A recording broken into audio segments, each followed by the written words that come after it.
Your Excellency, distinguished ladies and gentlemen, good morning, everyone.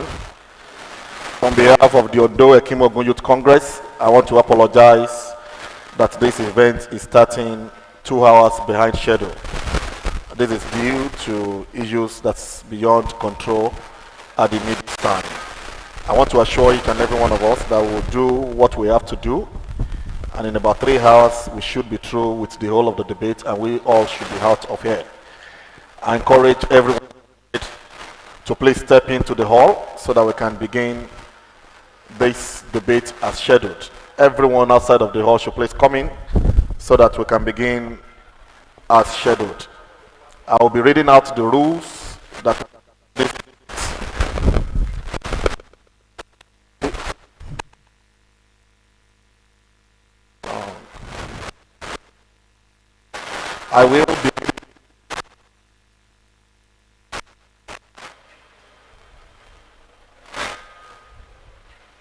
I will be reading out the rules and the overview of the debate as soon as we start, but it's important for us that 4 political parties will be participating in the debate for this afternoon rather. We have the All Progressive Congress APC, we have the Labour Party LP, we have the NNPP, and of course we have the PDP participating in today's debate. The debate will be in 3 categories. We'll be having debates for members of the House of Assembly across the 3 constituencies, that is 1, Ondo West Constituency 2, and of course Ondo East. We'll also be having a debate.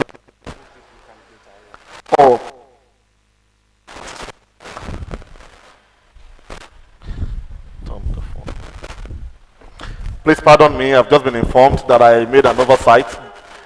The Social Democratic Party, SDP, is also with us, making parties participating in today's debate. As I've earlier stated, we'll be having debates for members of the House of Assembly across 3 constituencies, Constituency 1, Constituency 2, and Ondo East. We'll also be having the debates for members of the House of Representatives representing Ondo East, Ondo West and Ondo East Federal Constituency, and of course we'll be having the debates for the senatorial aspect of political parties. May I please enjoin that we all rise on our feet as we take the national anthem. Shall we all rise for the national anthem?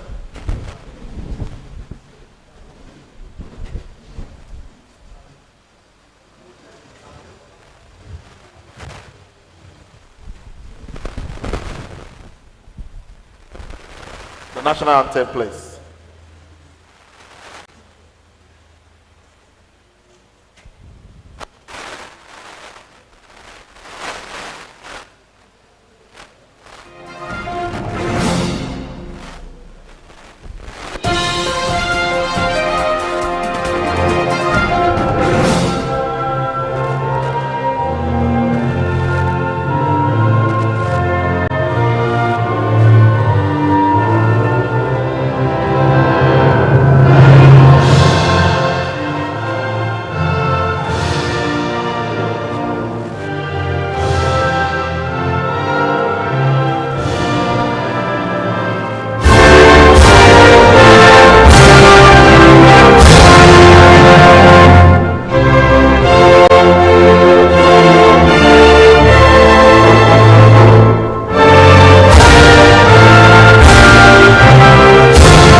by the Ondo Youth Congress, and the debate will be running with 5 political parties participating.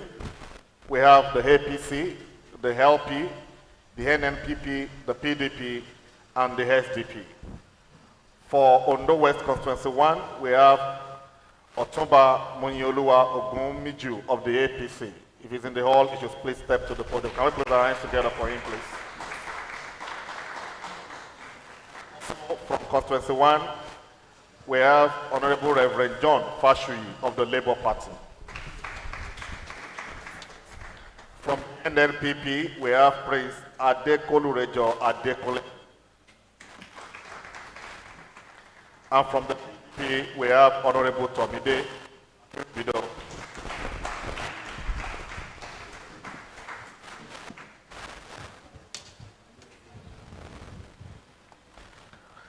I join us to please listen to the overview and the grand rules that will be guiding this debate. Silence, please. This debate is structured for important issues. The producers intend to encourage discussion rather than give us scripted answers. Candidates and campaigns have a right to make sure that the rules and format of the debate are fair and applied. The producers expect all participants will strictly adhere to the established rules without exception. And here are the rules. Surrogates will not be allowed to participate in the debate in place of any candidate. For the audience in the hall, no placards, posters, stickers, or other such materials for campaign will be displayed by the candidates or their supporters during the debate. Water will be provided. Therefore, the debate will include questions from the primary moderator. The moderator will determine which questions are asked, by whom, and when during the debate. Time limits for statements, answers, rebuttal, and responses will be enforced by the moderator during the debate.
Limited notes. Notes may be written on letter-sized sheet of paper or index cards that can fit into a letter-sized business folder or within an ordinary binder of up to 2 thick that holds 8.5 and 11 pages. Candidates, moderator, and questioners may write notes for their use throughout the program. A notepad and pen will be provided to the debaters. Now, the debate format. Each of the sessions of the debate will last for 50 minutes, from open to close, including all introductions and conclusions. The debate will be divided into substantive subject areas. The number of segments, the subject areas, the length, and the order is determined exclusively by the moderator and the producers. Candidates should be advised that they are to stay within the limits of the issues raised. The moderator will open debates with a welcome and introduction, followed by explanation of the format, which is what I'm doing. Each candidate, immediately after the introduction, will have 2 minutes of introduction of themselves and their party.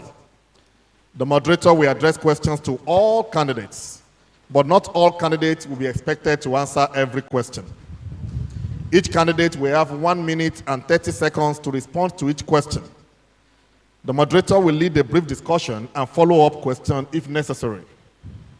The moderator and production staff will keep candidates informed of their elapsed time and will enforce the limits. The moderator may prompt a follow-up discussion following the candidate's initial responses. The debate may include a lightning round of short questions and short answers. If a candidate violates these rules as stated and they are tagged, during the lightning round, candidates' responses will be limited to 60 seconds or more. Closing statement at the end of the debate will be limited to 60 seconds and offer each candidate an opportunity to speak again about themselves rather than make charges or attacks that have not been previously raised during the debate. If any candidate violates this rule and attack another candidate, he has already completed his or her closing statement. The moderator may offer the attacked candidate the right to make a short rebuttal if time so permits. After the closing statement segment, the debate will be deemed completed. Once again, we expect that all participants in the debate will stick to the rules. For no reason should noise be in the audience, and there should not be any applause.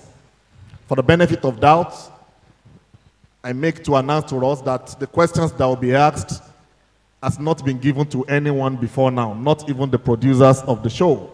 I've had an opportunity to see the questions before now. And here are the focus points for the debate. Number one will be security. We'll be focusing on governance. We'll be talking about individual fitness and ability to lead. We'll review the issues of finance. We'll talk about community development. We'll talk about youth engagement and job creation. And since you are supposed to be parliamentarians, we'll seek your understanding of bill raising and sponsorship.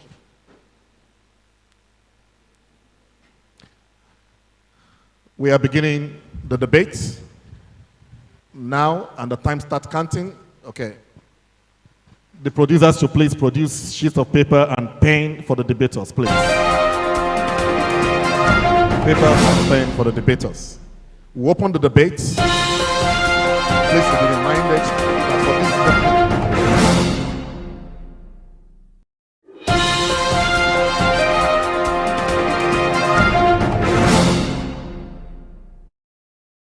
of the All Progressive Congress, APC, Otumba Munyoluwa Ogunwumiju,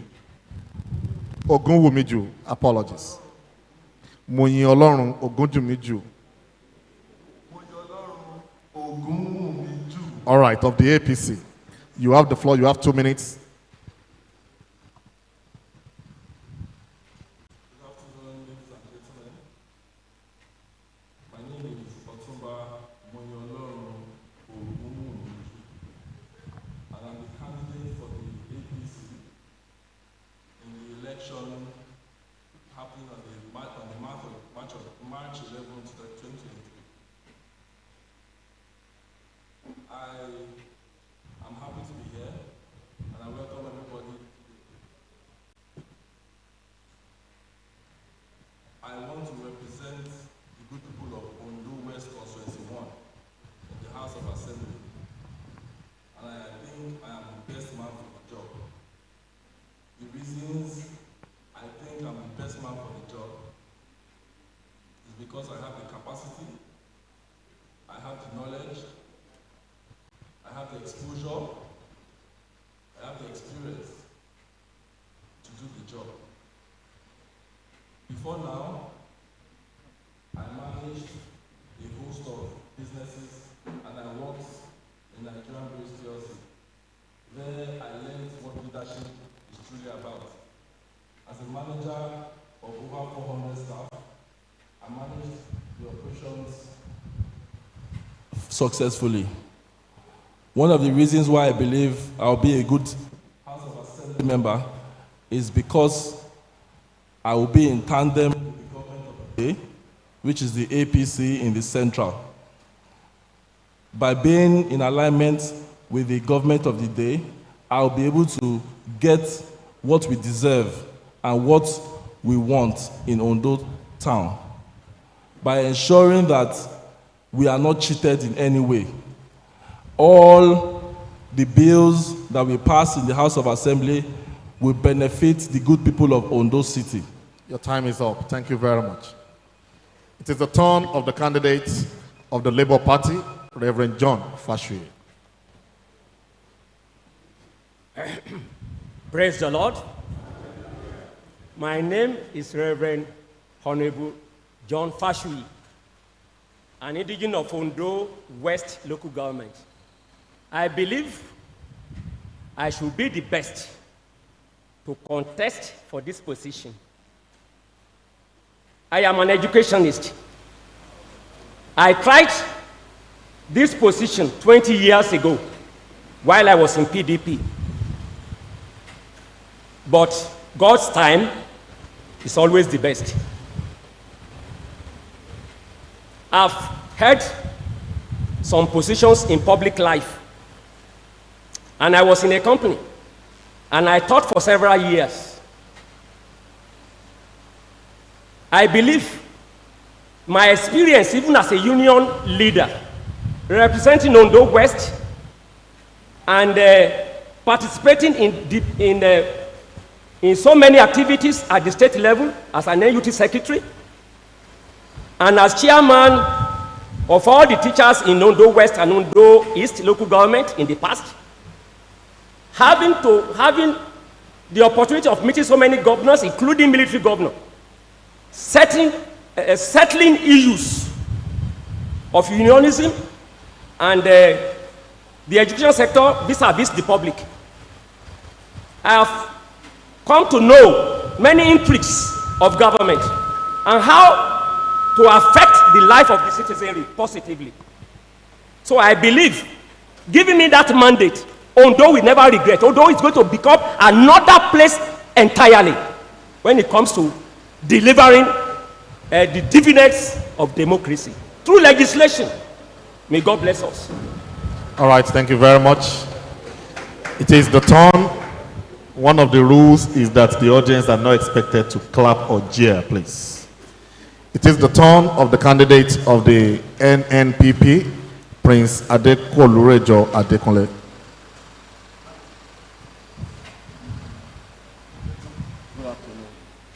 Mic, please.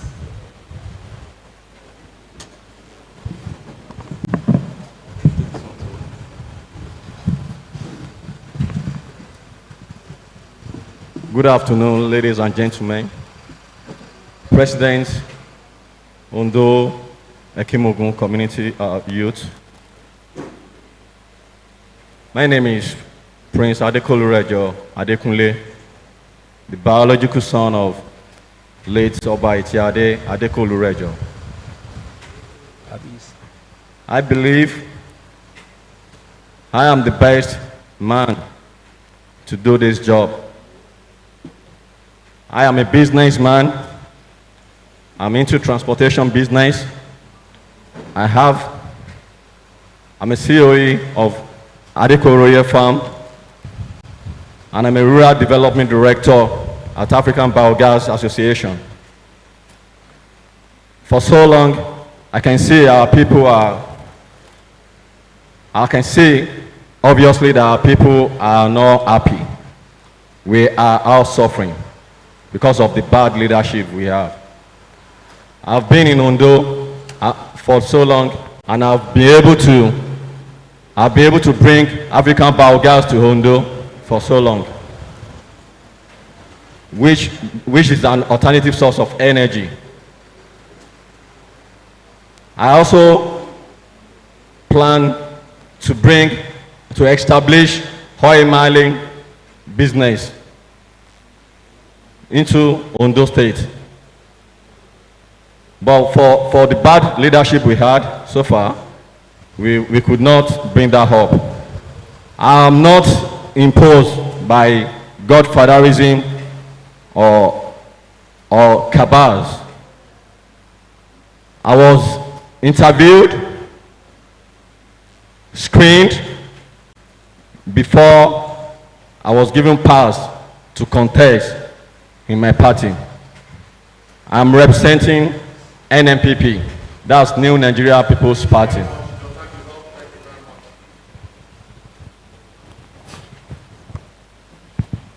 All right.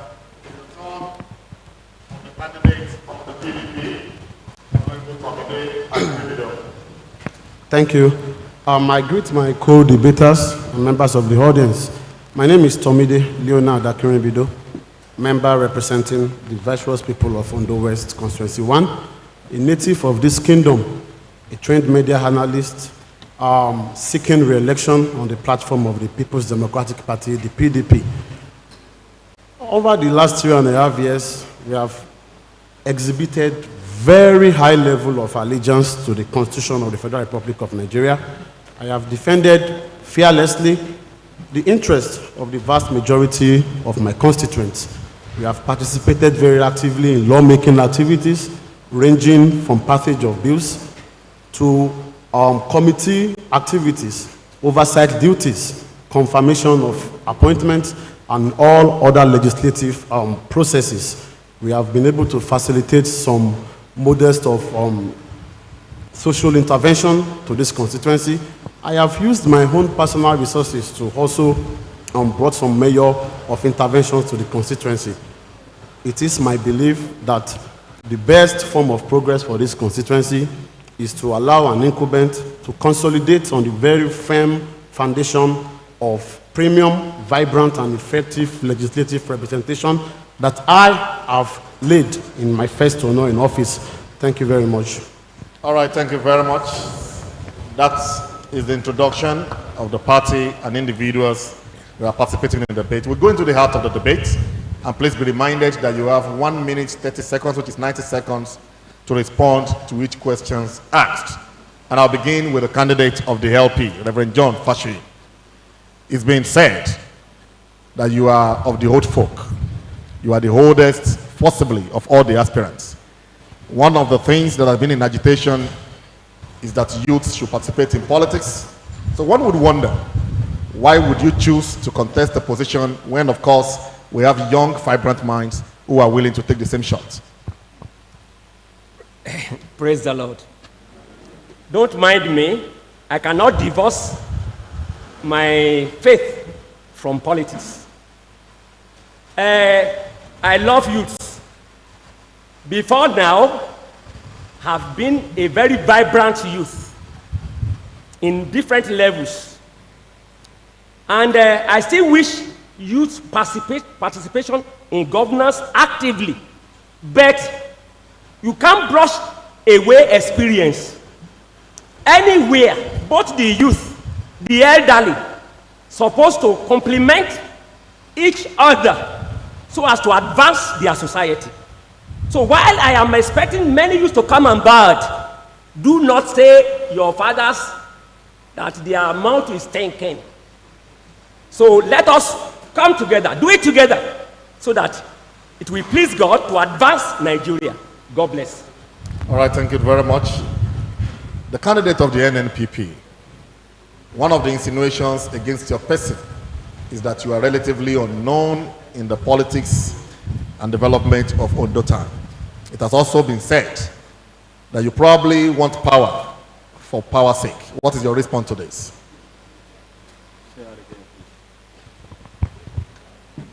Say it again.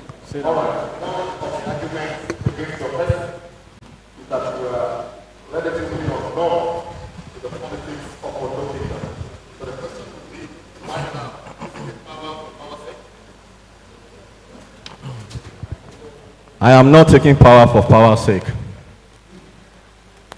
I was interviewed and screened. And for my father's antecedent in Ondo State, and for my antecedent as well, I believe I am the right person to do this job for Ondo people, for my people. I want to elaborate on this in the sense that Ondo people, we have been in darkness for so long, and we've been to so many places. We've seen how they are doing running their government over there. So while I was called, I don't think I have to feel inferior to any political party because I know what they know. So after being screened and interviewed and being asked me that what exactly do I want to offer my people, I made them realize this is what I can do for my people, and I was chosen to come and represent my people. More so, I must say that the issue of insecurity, we have our own way to make it, to curb insecurity in Nigeria. Yeah.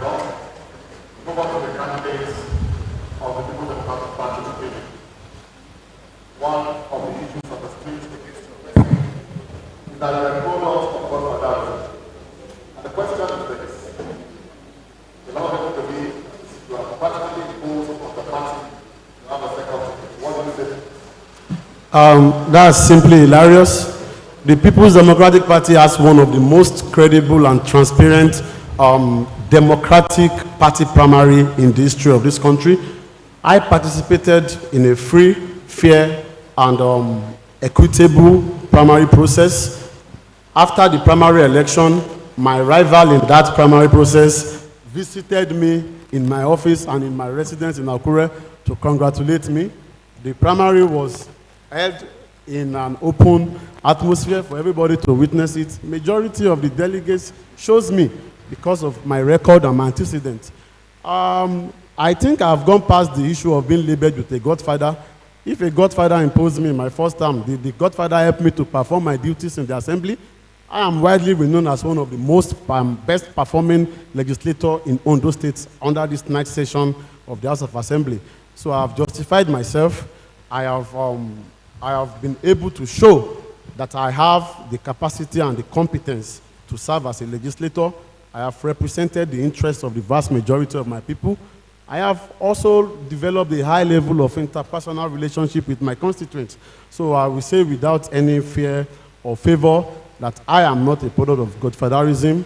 I participated in a democratic process called a primary election, and I won the highest score in that primary. Thank you. All right, thank you very much. We move on to the candidates of the APC.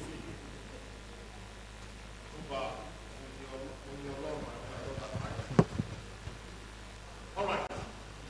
Also, one of the issues is surrounding your personality. The fact that you are also relatively unknown in the politics of Ondo Kingdom before now. It has also been said that you are also a product of imposition within your party to have emerged as the candidate to represent Ondo West under the platform of your party. What do you say to this? Thank you. Thank you for the wonderful question.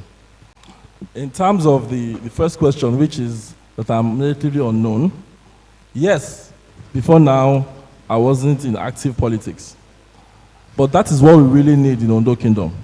We need people who are independent, people who have fresh blood, fresh thinking ideas, people who would come and inject new ideas to develop the Ondo Kingdom. In the last 3.5 years, I would say we have not performed as much as we can. We have not performed as much as our potential. So we need people who will come with fresh ideas, people who would be able to work with the state government in alignment to ensure that the things that are due to us in Ondo Kingdom are brought to Ondo Kingdom. The things, the empowerment, the infrastructure, the health benefits that are due to Ondo Kingdom come to Ondo Kingdom. You need fresh people with fresh ideas. You don't want to have the same person with the same ideas. That will bring about the same results, and the results we have seen are not so great. In terms of the second question, which is godfatherism, I would say my party was free and fair in the contest. The government of Arakuni Akeredolu gave everybody a free hand. In fact, 3 of us made it to the finals. 3 of us made it to the elections on the primaries, if you remember. Myself, OSB, and Akiwande. And we all scored different votes. Your time is up. Your time is up. Thank you very much. Thank you very much. We go back to the candidate of the Labour Party, and we begin with the issue of community development and governance. The question is this: what exactly do you think is lacking in Ondo West Constituency 1 that you think you can bring to fore in terms of governance, representation, and community development? Praise the Lord. We are very far behind in development.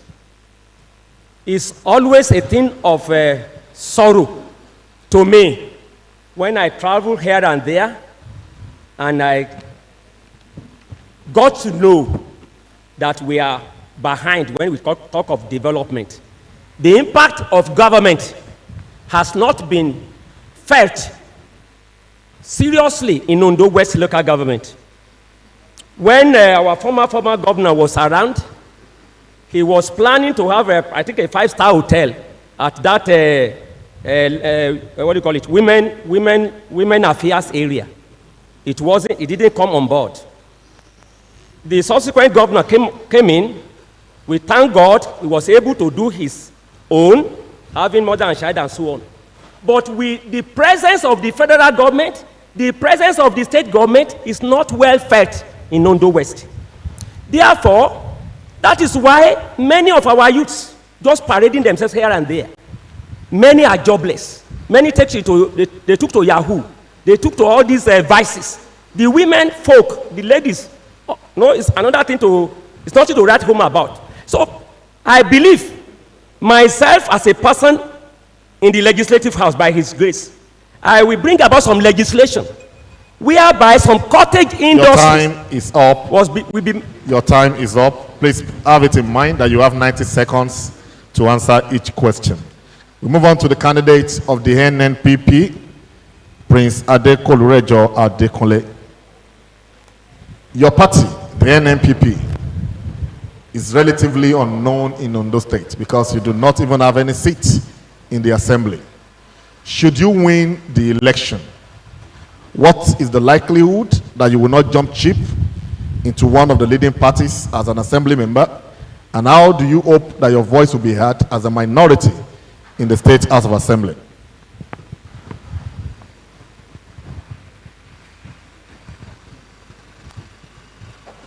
Thank you very much, sir. It is true that my party is not well known in Ondo State. But I believe that as in Nigeria, we are supposed to be so versatile in politics. Former governor of Kano State, that's Senator Rabi Okonkoso, he is my leader. He is the one representing us as presidential candidate. And the second question says that if I should win the election, I will be the majority, minority. What's the proof that I may not go into any, join another party? Well, I believe it is not my own way that I'm contesting, but people called me, they say it in me that I can do better. That's why they want me to come and represent my people. I have the qualities. So I don't see any reason why I should cross to another party if I'm elected to represent my people under the platform of New Nigerian Party. And our vision and mission doesn't even entail me to do that.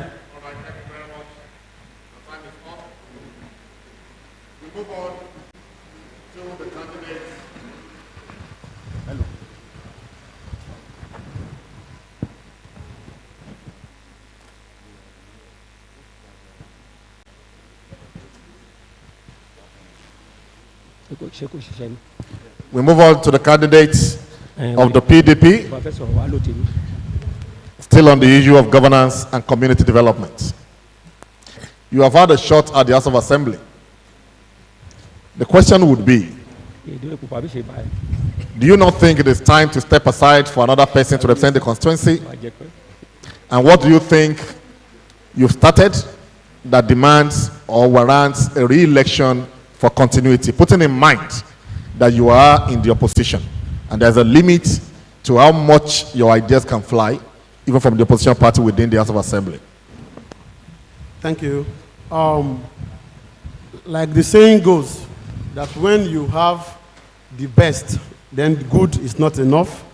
I am of the firm opinion that with the array of candidates that is available for the people of Constituency 1 to choose from, I still remain the best option. I have been able to instill myself as a voice in the House of Assembly, even though a lone voice. I was the deputy minority leader before my strict allegiance to the Constitution during the impeachment of the former deputy governor led to my legal suspension, of course, which I challenged in court and won. I have been able to use my own money to facilitate the construction of boreholes for us and potable water for the constituents. I've purchased over 2,000 UTME forms for over 2,000 students in over 22 secondary schools in this constituency. We have also been able to help over 300 small-scale traders with our trader initiative, with our own money to grow their business. I have facilitated full-time employment for 34 of my constituents. And of course, you know that we have also been able to facilitate the channelization of flooded areas in Lake Akala and Newtown areas. And the list is endless. We have also been able to show that even though a minority, we have deployed the act of negotiation. Your time is up. Thank you very much. We move on to the candidate of the APC. Your party, silence in the audience, please. Your party is the party at the federal level. It's also the party at the state level. And there has been insinuations, there has been outcry that your party is not doing enough in terms of governance. What would you do differently? Thank you very much for the question. My party, the APC, at the federal level has not been perfect, I would say. However, we have a wonderful opportunity by the candidature of Asiwaju Ahmed Tinubu to right any of the wrongs that have been done in the past. And that is why I'm confident that Asiwaju will make a wonderful president. Coming to the state level, Governor Arakunrin Akeredolu has done exemplary well. So many of his projects are in all the areas of the state. Even just last week, some Ministry of Works personnel came to the state, to the Ondo town, to come and check some new roads that they want to do a lot of activities, a lot of patching and a lot of new roads that are going to be constructed in Ondo Kingdom. So Arakunrin Akeredolu has done so very well to ensure that we get good governance in the state. And what I will do, by the grace of God, when I come in after the March 11 election, is that I would consolidate on some of the things that Arakunrin has done, but needs the legislature to complement. Because in the last 3.5 years, he hasn't had the support of the legislator of Ondo Kingdom. All right, thank you very much. Your time is up. Thank you. We move on to the issue of security. And I'll start again with the candidate of the Labour Party. One of the major issues we are confronted with as a nation is the issue of insecurity, and Ondo Kingdom is not an exception. There have been cases of kidnaps, there have been cases of killings and maimings within the Ondo community. If you are elected as the member representing Ondo West Constituency 1 at the Ondo State House of Assembly, what would you be doing to ensure that your constituents are safe and secure? Praise the Lord. As you know, I belong to Labour Party, Nigeria. When Labour Party was here, in the first instance, we delivered every aspect of governance to Ondo West local government. And today, they are still rejoicing in that government of Labour Party. If I were, by his grace, a legislator in Akure, Ondo State, the issue of security has been planned. If you if you allow me to go through the manifesto of my party, it's number one priority. My president, my principal, Peter Obi, is out on his two legs to making sure that banditry is a thing of the past in Nigeria. That even local policing will be established, whereby everybody will know the nook and crannies of Ondo Kingdom, whereby our local hunters, local vigilantes will be at alert and they will be well equipped. What are the Legion doing there? The ex-soldiers at Idishin there, at the back of the prison yard. We still engage them. Many of them are still strong. They have fought battles throughout the world. They are just wasting away. I will, by legislation, ask them to be. All right, thank you very much. Your time is up. We move on to the candidate of the NNPP. Silence in the audience, please. We'll move on to the candidate of the NNPP. One of the things that Ondo Kingdom enjoys is the presence of many higher institutions, which means that a lot of youths from different parts of the country come here to school. But you will agree with me that security has become a major issue, especially for students that live off the campus. If you are elected to represent Ondo West Constituency 1 at the House of Assembly, what would you be doing to ensure that youths across the country make the institutions in Ondo Kingdom their first of choice?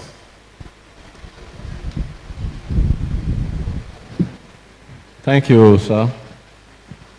Well, the issue of insecurity in Ondo town, well, so far, I've never heard like on like the northern side of the country, like the issue of kidnapping and all that has never happened in Ondo so far.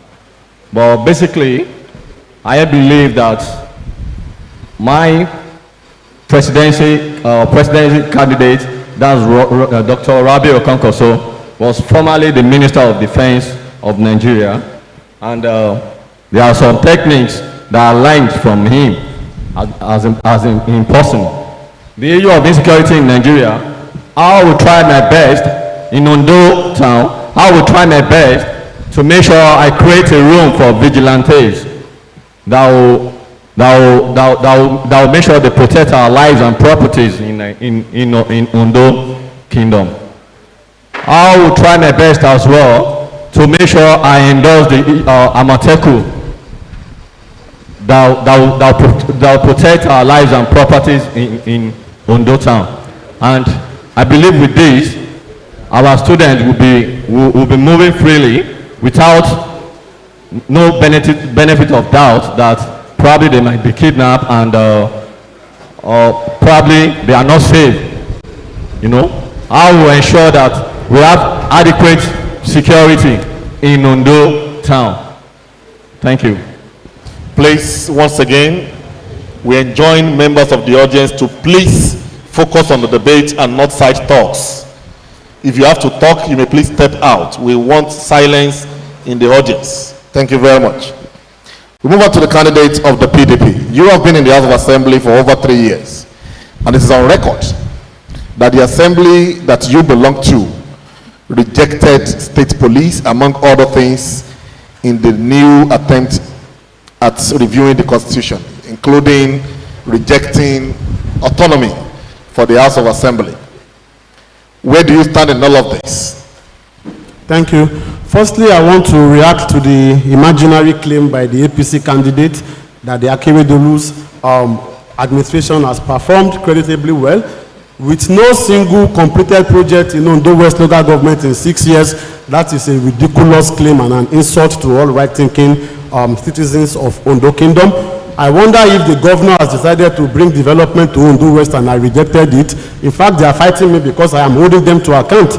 So the government has performed very low, below average, and that is why the people of Ondo Kingdom should reject the APC outrightly. About security, I have raised a motion on the floor of the House on the 22nd of June 2022 about the rising incidence of insecurity and crime rate in Ondo Constituency 1. And I've also visited the Commissioner of Police about this. About community policing, you will know that this assembly is the one that passed the Amotekun Bill Corps into law, which was also supported by me. About state police, I accepted it, but we know that the majority will have their way, while the minority will have their say. It is on record that I was one of the few legislators who acted in the interest of the people of Nigeria and voted in support of state policing and local government autonomy. Thank you. All right, we move on to the candidate of the APC. Silence in the audience, please. The candidate of the APC. Under the watch of your party at the national level, the country has become almost insecure, and Ondo community is not an exception. If you are elected into the House of Assembly, putting in mind that the Assembly has recently rejected the bill for the creation of state police, what would be your take? Thank you very much for a wonderful question. First, I would like to react to Honorable Tomide's assertion that Arakuna Akeredolu hasn't done projects in Ondo Kingdom. I would Completed projects in 6 years. You may not interject your co-debater, please. At this point, I can say confidently that Governor Akeredolu has done infrastructure in terms of roads. Can we name them, please? Once again, Honorable Tomide, you are warned. You may not interject your co-debater. Back to your question, because I can see Honorable Tomide is shaking all over the place. It is just for the people to enlighten. Let me answer. I want you to let me answer the question, please. I gave you your time to speak. Honorable Tomide, you are honorable. Give me time to speak. if you interject again, please, I will ask you to leave the podium. Please. Back to your question, sir.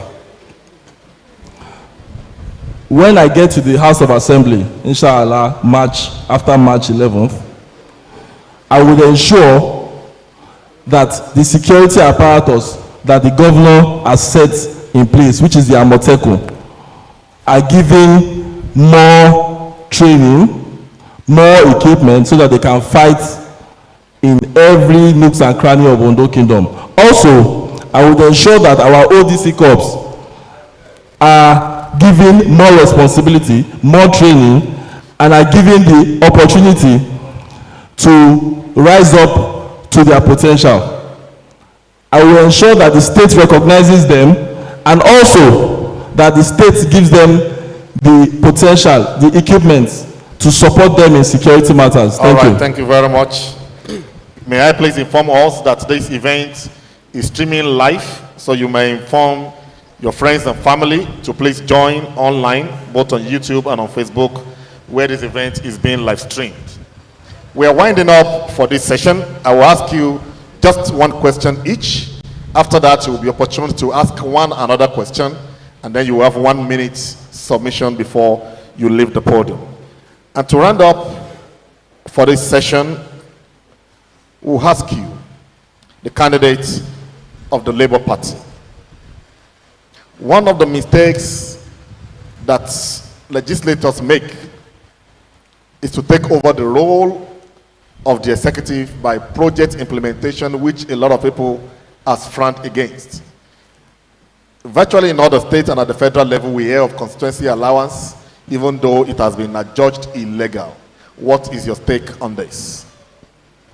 Thank you. The duties of a legislator and that of the executives is well spelled out in the Constitution and also by the Electoral Act. So, while we can be partners in progress, but each has their own responsibility. So we don't need, we are to legislate, we are to pass bills. It will go through a process. Then it will be approved by the governor. If the governor refuses approval, we see the second time, and we carry out what we want to do. So there is no need usurping the duty of each other. So I believe that it's clear, and I will make sure all these constituency allowances, if we are still being given, we do likewise. Look at one of our representatives here. He's doing more of the executive job than legislating. But people are thankful to him. He's doing borehole everything. So he's good in that regard. But this is legislature, and you have to carry it out. So as to embrace everything. May God help us. All right, thank you very much. The candidates of the NNPP, what is your take on the independence of the legislature? Thank you very much, Mr. Moderator. Silence in the hall, please. Well, thank you very much, sir. Well, I believe that as a legislator, we are to facilitate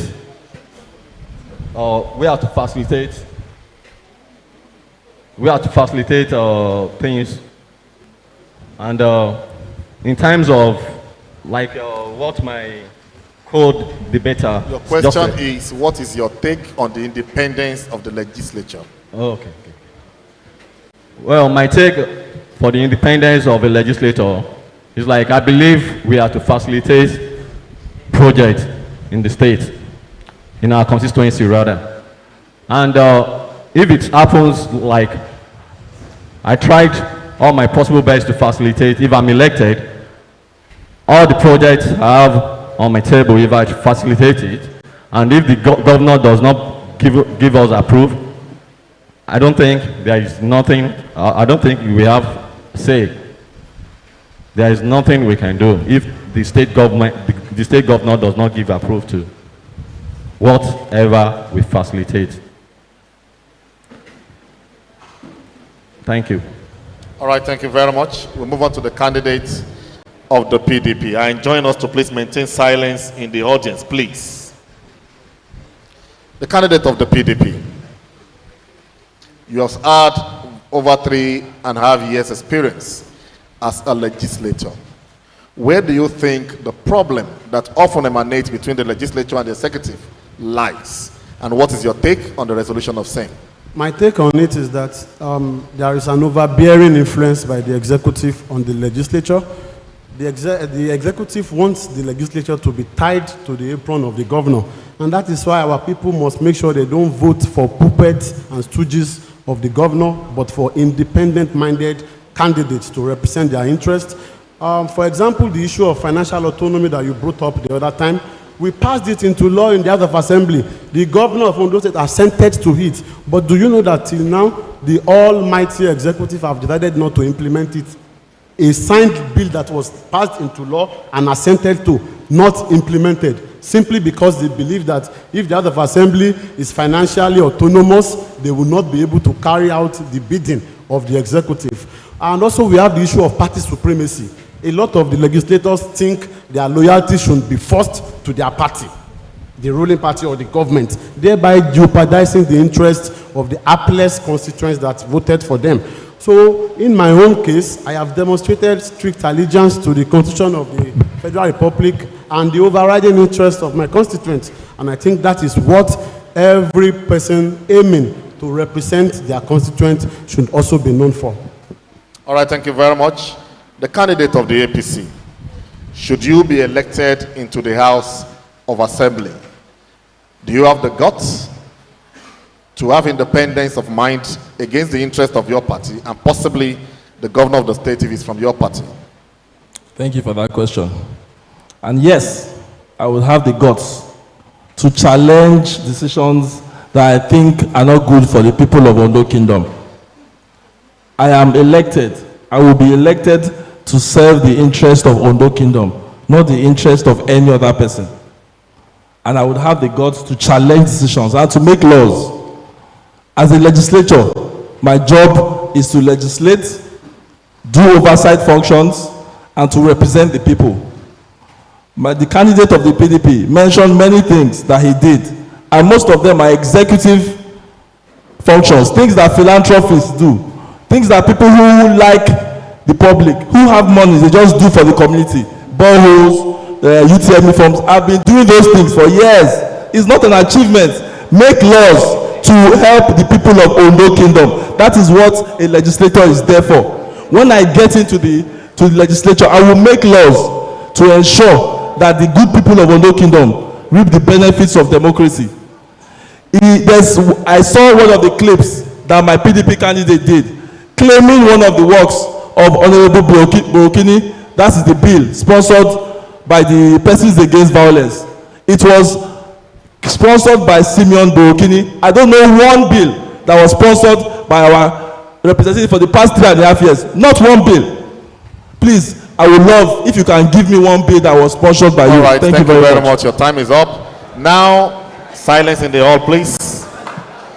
Each of the candidates will have the opportunity to pick a fellow debater and ask a question. You can choose any one of the remaining three. I'll begin with the candidate of the Labour Party. Please pick a co-debater and ask I thought I have a question already. You will, please. Your time.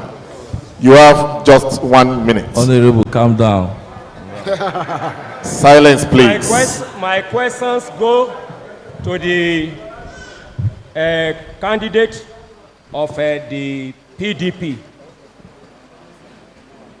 Ondo is one of the largest local governments in Ondo State. What particular venture has your governor brought to Ondo State? Because we are representing our interest in that governance. Yes. So what particular venture has been brought that can move the life of the youth forward, male and female? Can I know it? All right, you have 1 minute, please. I think I should have 2 minutes. That's the question already. No, it's not a question. When it is time, you might decide to ask him. Okay, 1 minute. Thank you very much, sir. Like I said, the present government of Ondo State has been anti-Ondo Kingdom. It is not my duty to bring business venture to Ondo State. That is the job of the executive, because the Ministry of Budget and Economic Planning is entirely that of the executive. But however, what we are talking about, the independence of the legislator, that is part of the effect that you can see there. As a minority, I have stood up for the interest of Ondo Kingdom. All the projects that the current administration met in place in Ondo Kingdom have been neglected and in very dilapidated condition. Is it in healthcare? Is it in education? Is it in infrastructure? Ordinary street light, to buy diesel for our street light in Yaba and Brigadier Ademulegun Road, they can't do that. So is that the government that you will tell to bring multi-billionaire or multi-millionaire investment to the kingdom that can't buy diesel? Thank you very much. It is entirely the fault of the executive. Your time is up. Thank you. The candidate of the NNPP, please pick a co-debater and ask a question. Silence in the hall, please. Well, my question goes to Honorable Ogunwumiju. I'm Otumba Ogunwumiju. Oh, okay. Otumba Ogunwumiju. Very soon, very soon. Otumba Ogunwumiju. Well, I believe that politics is not all about grammar. Like, it is easier said than done. But so far, so good. I want to know, you are from Ondo town, right? Yes. How come, I know this my brother, Honorable Tomide. This is my brother here too. How come it is during this election that we are just knowing you? I don't think I've ever seen you before. I don't know any of your family. I would, can I answer Silence now? in the hall, please. Can I answer now? Please go ahead. First, is amusing that you will say you don't know me. Today is the first day I'm seeing you and you're a candidate. That's one thing. I don't even see your billboards, nothing. So, you will say you have not known me because you are not on ground, right? 2 years ago, My mother was the face of Ekimogun. She's the Honorable Justice H.M. Ogumiju. She was the face of Ekimogun. I was there with her throughout. If you did not come to Ekimogun and you say you are an Ondo son, I don't know where you are from.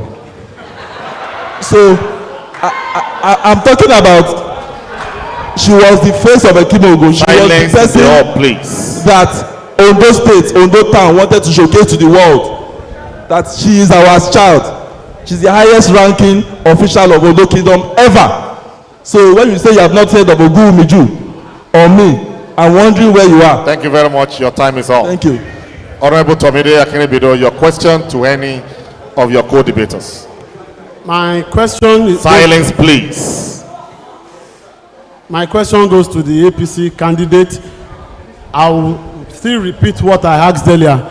I want him to name one project in Ondo West local government that was initiated and has been completed under the 6 years administration of Governor Rotimi Akeredolu of the APC, which is contesting under, and what legacy project he will use to campaign that will make the people vote for him. All right. Wonderful. Thank you very much. As I said, you are the one that has been in government for the past 3.5 years. It's true, you have been in government. Now you want to put your own problem on me.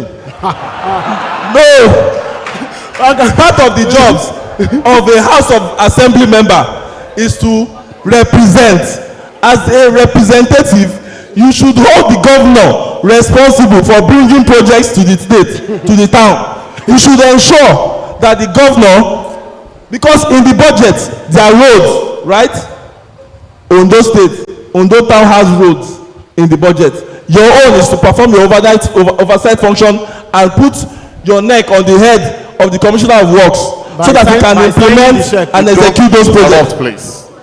What have you done to ensure, if you claim there are no projects, what have you done? I have not seen any media article before saying Ondo governor did not execute products. I have not seen any noise. You have not called your Shemore. You have not called all your bars. Your time is up. You may please speak a co-debater and ask your question. My Silence in the hall, my please. question is for my Egbon, my Honorable Tomide. Yes. It is clear that we all know that is Oga, which we talk about godfatherism, is in PDP, just like he is. I want to understand and I want to know his position in this election. Are you for G5? Are you for PDP? Are you for APC? In this election, are you going to vote for your presidential candidate? Thank you very much. Thank you for also letting the people of Ondo Kingdom know that your party has no single project in Ondo Kingdom for 6 years, and that it is now the job of MSA to go and sign check for projects to be implemented. Thank you very much for saying that, and that you have nothing to campaign with. We have heard that loud and clear. On very simple note, I am a candidate of the People's Democratic Party. My vote will go to all PDP candidates. I am not the spokesman of Governor Mimiko. You can go and interview him when you live here. Thank you very much. All right. As we begin to wind up, silence in the hall, please. You are not expected to jeer or to clap, please. As we wind up on this session, you all have 1 minute each to convince your constituents on why it should be you representing them in the House of Assembly by the 11th day of March 2023. I begin with the candidate of the Labour Party. Praise the Lord.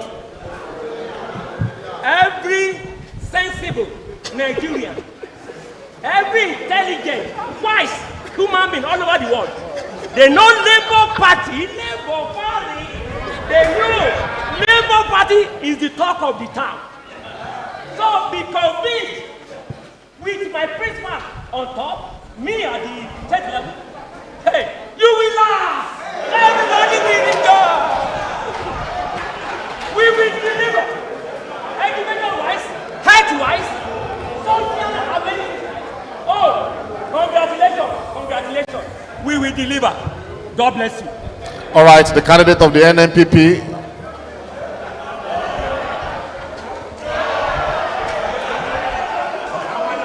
Silence, please.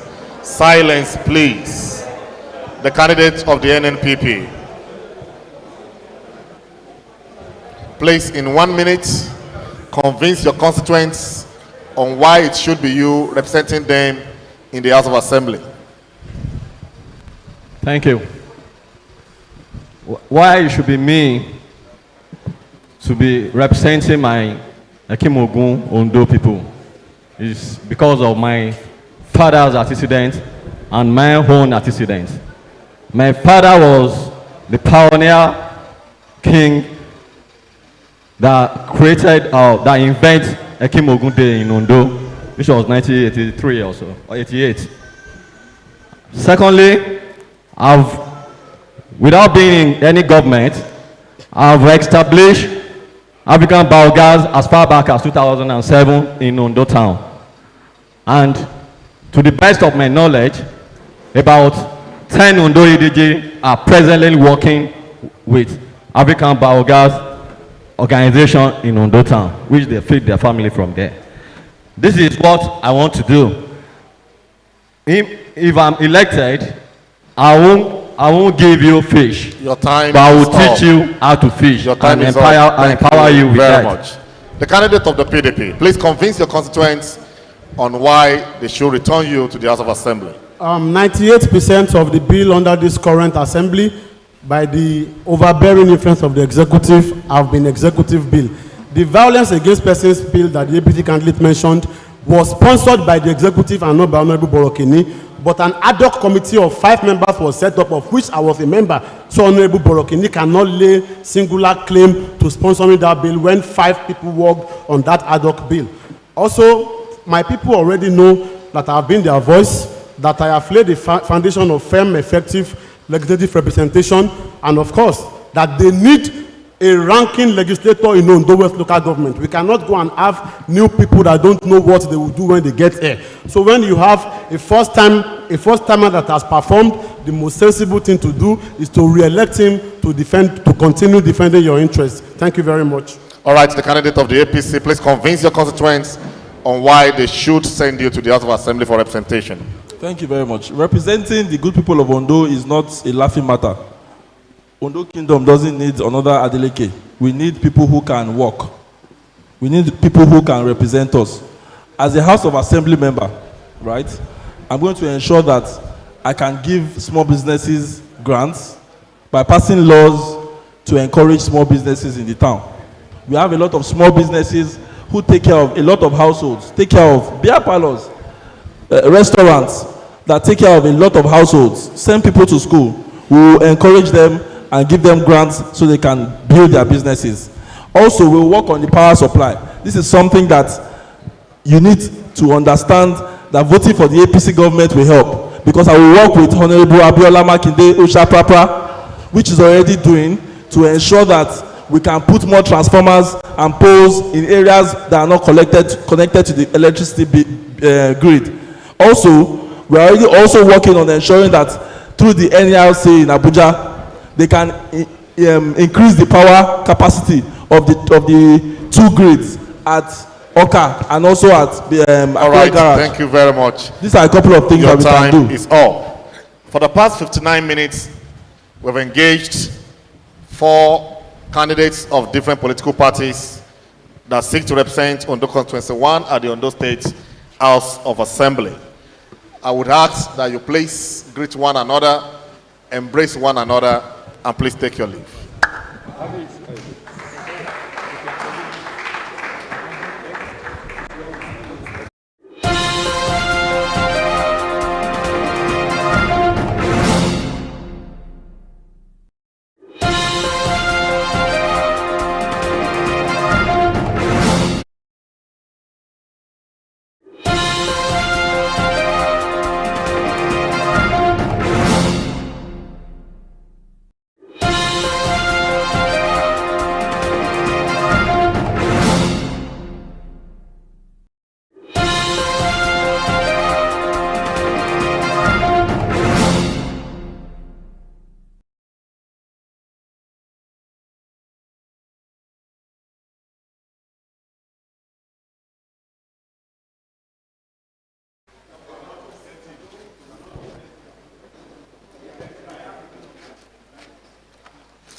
All our aspirants, please still stay. The four aspirants should stay. Please stay. Honorable Tomide, please come around.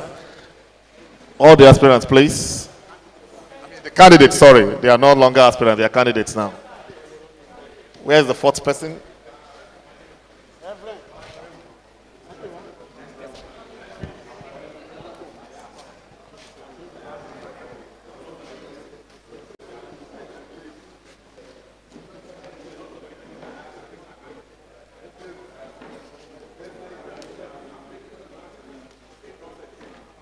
All right, thank you very much. We'll move on to have the senators at the moment.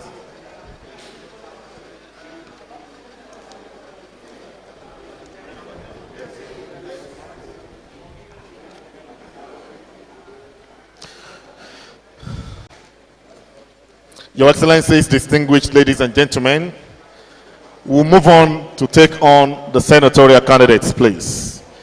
Once again, we should please not forget the rule. Honorable Tomide, silence, please. All right. I will not go through the rules again. I want to believe that you had a grab of the rules when I read them out earlier, as you are the only candidates present at the moment. So we'll go straight into the debate. You have 40 minutes as the candidates, lone candidates for this session. You may please take the first 2 minutes to introduce yourself, your party, and why you think you are fit for the position for which you aspire. Thank you very much. My name is Fedayo Adelekwe. I am a legal practitioner and a senior advocate of Nigeria. I am an indigenous of Akure, Ondo State. I've been a lawyer now since 1980, and in 2005 I became a senior advocate of Nigeria. I believe I have seen enough in legal practice to enable me to participate in national politics, particularly at the legislative level, at national level. All right. The question would be, you are a successful lawyer and you are made. What is the interest for wanting to come into governance and politics? What is the drive? Thank you very much. I believe that at the moment, we are not having the right conversation in Nigeria, and this has affected very negatively our governance. The question as to whether Nigeria is a nation is one that people at the national level are not addressing. And unless you agree to be a nation, you cannot even agree to think about the type of nation you will be. Are you going to have a confederal arrangement, or a federal arrangement, or a unitary system of government? So the starting point is that the conversation that we should have, since we're not having it, I believe that that process should be initiated by people with knowledge, and I am one of those people. I believe that most of the things that ail us as a nation are as a result of lack of a deep understanding of where we missed our boat. At the dawn of independence, you recall that Nigeria was a federal arrangement, and each part of the country had its own constitution, its own laws, its own parliament that differ from the others. But at the moment, what we currently have is a unitary system. If you wish to appoint a judge in Ondo State, you have to go through the National Assembly. Now, that shouldn't be. But the conversation as to the kind of nation we should have is not being addressed. And the lack of the role of the legislature has given rise to where legislators say the president is their father. The president of Nigeria is the leader of Nigeria, and not the father of Nigeria, as some people eloquently say from time to time. I believe that it is high time we educated our people so that we know what is wrong with us and where we are headed. Secondly, by use of legislation, you can change the dynamics and the fortune of Nigeria. We have, for instance, federal character in our constitution, which under the current APC federal government has been observed more in breach. That is why you have nepotism. Those provisions are made to guide against the kind of things we have under the APC federal arrangement. But because majority of the people there are of the same APC, it's either they do not understand it, or they are most unwilling, or their interest is not adversely affected. But when you allow a federal government to be skewed in favor of one ethnic group or a religious group, other parts of the country will suffer. So you have disunity, which at the moment, unless we want to lie to ourselves, is part of the challenges we have. Again, the political will to move our country forward would appear to be lacking in the current APC federal administration. You arrest terrorists, you read about it on television, end of story. That shouldn't be. That gives the unfortunate impression that the government of the day is probably in cahoots with terrorists. All right, thank you very much. Thank you very much. The government gives that unfortunate impression. As a senior lawyer, one of the arguments that has often been advanced is the fact that the bicameral legislature that we run in Nigeria is a waste of time, resources, and manpower. What is your take on this? Do you believe that the bicameral legislature should be sustained or should be fused into one? Speaking objectively, I think we really don't need the bicameral legislature. And secondly, I think the legislature should be part-time, so that the humongous payments and allowances could be reduced. We need to reduce the cost of governance in this country. What we need to do is to get people who are genuinely committed towards service to go to the legislature and act in the best interest of their constituents. If you are going to have a debate, and that debate is of no national importance, maybe something to do with the cost of matchstick, for instance, the legislator might choose not to go, but he will face his own job if it's a part-time thing. But the system we currently have is one that you are required to attend at least 1/3 of the sittings, and that's all. And then you get paid fully, whether you are there or not. I will move for a one in which you are paid for when you attend the legislature, you are paid. If you do not attend, you are not paid.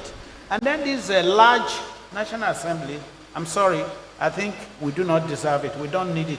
We do not have the resources the United States has. And even at that, they do not pay their legislators the way ours are paid. All right. This question will speak to your person. One of the arguments against National Assembly members is the fact that they hold the executive, particularly the president, by the jugular when there is a need to pass bills that are from the executive arm, simply because they want their personal interests advanced, and as such, they make demands which, if not fulfilled, executive bills are not supposed to pass. Do you agree with this? And if you are in the National Assembly, what will be your stand? Let me start by saying that I will not speak to what I do not know. I will not speculate whether legislators hold on to executive bills in order to have material satisfaction. All right? Now, I think the consideration for the passage of any bill should be the utilitarian value of that bill. Recently, there's this controversial water resource bill at the National Assembly. When you look at that bill in its totality, it's a violation of the principles of federalism. The federal government wants to own everything. Now, it shouldn't be so. And you see that it met with resistance. That is the kind of stand I will take. Now, it doesn't matter whether a bill is from the executive or from the legislature, as long as it does not have utilitarian value for my constituents, and I speak for the 6 local government areas of Ondo State, I will be opposed to it, irrespective of who is passing the bill or who is bringing the bill. As a legislator, let's take the issues one by one. Let's go to the issue of insecurity. What is your assessment of the state of security in the country presently?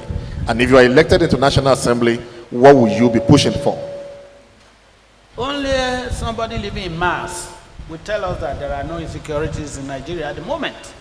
And we should look back as to when this began. I believe it began with some people wanting to take power, irrespective of who was in office. And people began to be brought into the country from all over the world. But when government changed, they were unable to repatriate those people. We do have insecurity, and the political will to tackle decisively this issue of insecurity is one of the major failings of the Buhari administration. The government has failed in this. Now, as a legislator, it will be my duty to point out that security should be everybody's business and not the federal government's business alone. Elsewhere, you have community policing, state policing, and federal policing. A situation in which we only have the Nigerian police for all of us is most inadequate. And besides, the personnel that we currently have will not meet the yearnings and the needs of the times. So as a legislator, I will propose that first, we have local police, we have state police, and we have federal police. Now somebody is going to ask me, where will you pay for this? We are even paying more now, because when people are kidnapped and billions are paid in ransom, you could have used such money to pay your personnel, security personnel. And elsewhere, if you travel outside the shores of Nigeria, you discover that even universities have their own police, hotels have their own police, councils have their own police. Why can't we follow that template? I have had argument that, oh, government will abuse it. Well, when they abuse it at a point in time, they will be tired of abusing it. And they will be able to correct ourselves and refine and reform what we have by way of security. So at the moment, we have insecurity. As a would-be legislator, what is your take on restructuring? I welcome restructuring. I endorse it. Again, that is one of the lies the APC told us in 2014, 2015, when they wanted to come into office. It was number one on their manifesto, the restructuring of Nigeria. But as soon as they got to office, they said they don't know the meaning. We have been hoodwinked by these guys, and they seized power, and they said they do not know. At the time they set up a committee to look into this issue, a report was submitted, it's gathering cobwebs somewhere. So I support the restructuring of this country, because without it, we are not moving forward. All right, we move on to the issue of community development. Yes. You are from Akure, and you are talking to the youths of Ondo Kingdom. Yes. One of the things that have been insinuated is that oftentimes legislators, especially senators, forsake all other places that makes up their senatorial district and concentrate development on the places of their birth. You are facing Ondo youths today. If you are elected as a senator, what is the assurance that you will be giving that you will not concentrate development alone in your place of birth? I thank you for that question. First of all, if I'm elected as a senator, there will be constituency offices in all the 6 local government areas, so that the needs of each constituency can be passed to me through those offices. It is when you do not consult widely that this issue you refer to will be manifest. I mean, if you are in Abuja, for instance, it is difficult to know what is happening in Ondo East. But if you have a constituency office in Ondo East, people will go there, and if they do not go there, you know, it might be a bit difficult to know what the problems are. But if you address, if challenges are addressed to you, and you do not handle them, it will be marked against you. Now, let me address directly the youths of Ondo. I thank the Ondo youths, and I am particularly gratified to be here. It is not every day you find youths organizing gatherings of this nature. It's, however, a mark of disrespect to the youths that the others are not here. I came here because it is important we speak to the youth. It's their future we are talking about. I'm a successful lawyer by the grace of God. I don't have to be in politics. But the Nigeria of today is not the Nigeria of our dreams. And so we want our youth to participate actively and in politics and to elect knowledgeable people, men and women, into office. Because elsewhere, we must remind ourselves, angels didn't build Britain. The leadership and the people built that country. Again, in Nigeria, our leaders and our youth will build Nigeria, provided the right caliber of people are elected into office. The second observation I will make is that I want my primary largely with the support of Ondo people. So I thank them and I can never let them down. All right, we move on to the issue of bill sponsorship. As an aspiring senator, you should have gone around the 6 local governments to identify their area of needs. If you are elected as a senator to represent Ondo Central at the National Assembly, the Senate particularly, what bills would you be sponsoring to make life better for your constituents? I had gone around the 6 local governments are rightly observed by you. And the needs are almost invariably identical. Bad roads, lack of water, lack of electricity. Now, if I were elected the senator, those would be the areas, in the first instance, of concentration. Look, people need to move from one community to the other. People need to have water to drink, to cook, and people need electricity to see. Now, you might say that this is going to be very expensive, but I say to people, where there is a will, there will always be a way. We just have to do these things. And whether you go to Ifedore, or you go to Akure North, or you come to Ondo West, or you go to Ondo East, or you go to Idonre, infrastructural decay is what stares all of us in the face. But we've had a federal government that is a behemoth that sits on our common patrimonial resources and share it the way it feels. We are currently owing 77 trillion in debt. Not 1 billion of that money has been expended on us in Ondo State. So I believe that as a legislator, when I go to the National Assembly, the interest of Ondo Central Senatorial District will be paramount in all my activities and pronouncements. Let's quickly look at the issues surrounding overlapping duties of members of the National Assembly and the Executive. Do you believe in constituency projects? And if you are elected as a senator, will you uphold that tenet or oppose it? We should understand how this idea of constituency project came about in the first instance. It is because of the failure of the executive to be even-handed that people began to ask for constituency allowance and projects in the area. Look, the federal government had railway project that will start from Lagos. Aside from the one that will marginally pass Ijebu-Ode or down to Benin, nothing passes through Ondo State. Okay? We hardly have federal projects in our state. And so, meanwhile, the federal government, because it has some curious arrangements in which some people are more in government than others, projects are not evenly distributed. I think this is why the idea of projects, constituency project, came about. Ideally, it is not something that should be. But when you have a government that can only look in the face of people who speak the same language, who worship the same way, and then who abandons other areas, then people will ask for constituency project. So to that extent, I support it. But whenever we are able to have fair-minded leaders, it is the job of the executive to have projects and implement them. At the moment, we do not have such executive. So I support constituency project.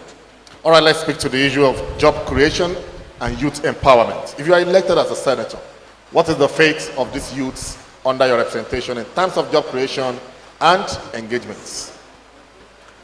As for job creation, we need to understand where or why we have unemployment. When you have substandard education, we will not be competitive.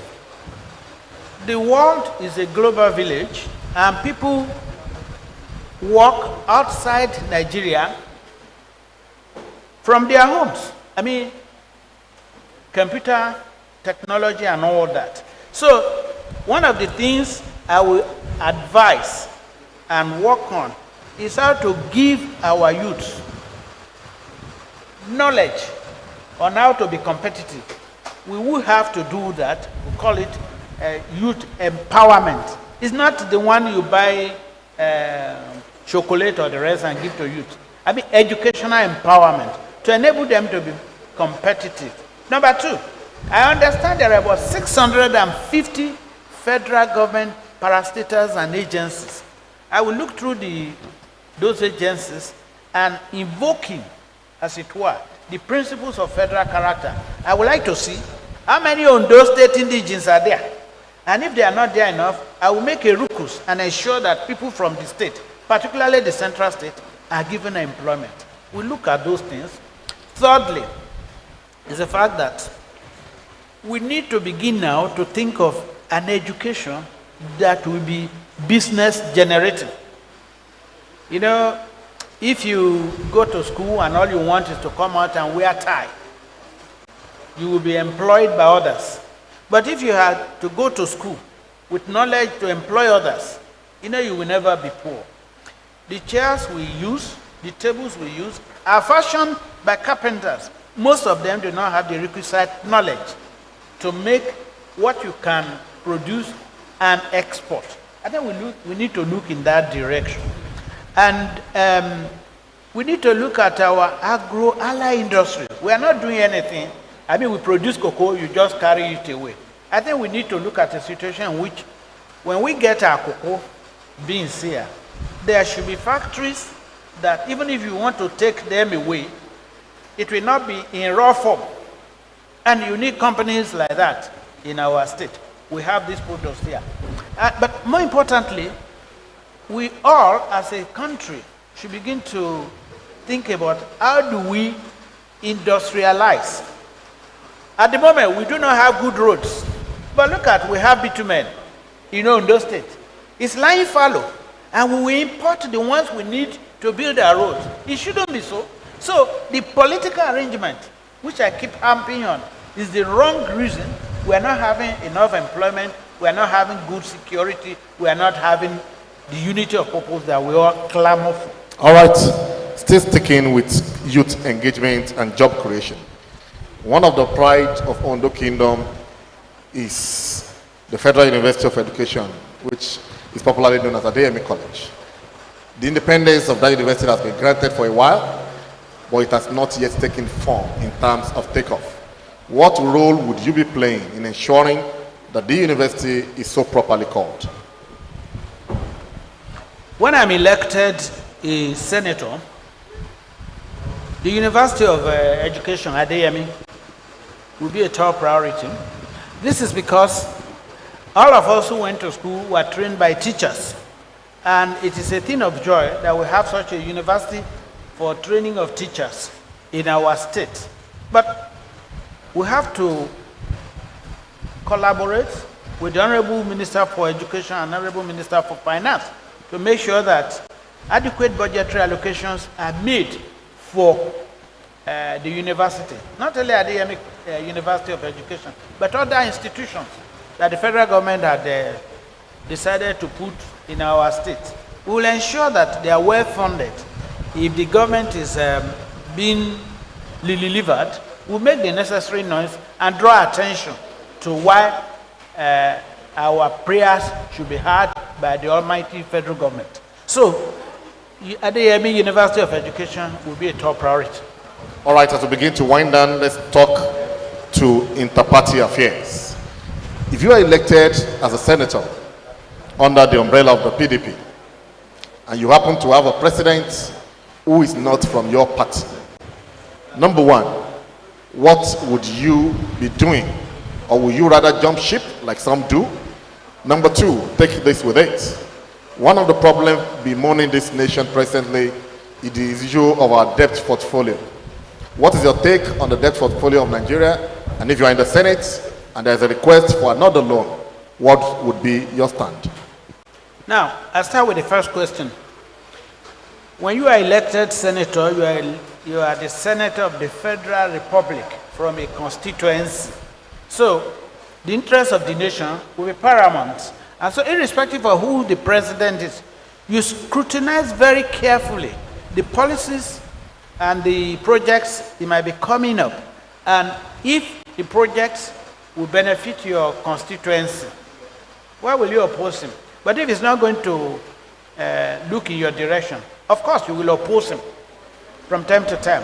As for the debt portfolio... Before that, you skipped the second part of that question. Which is? Is there the possibility of you jumping ship when elected God on forbid. the platform of your I party? can tell you for free that ever since I joined the PDP in 2009, I have never left.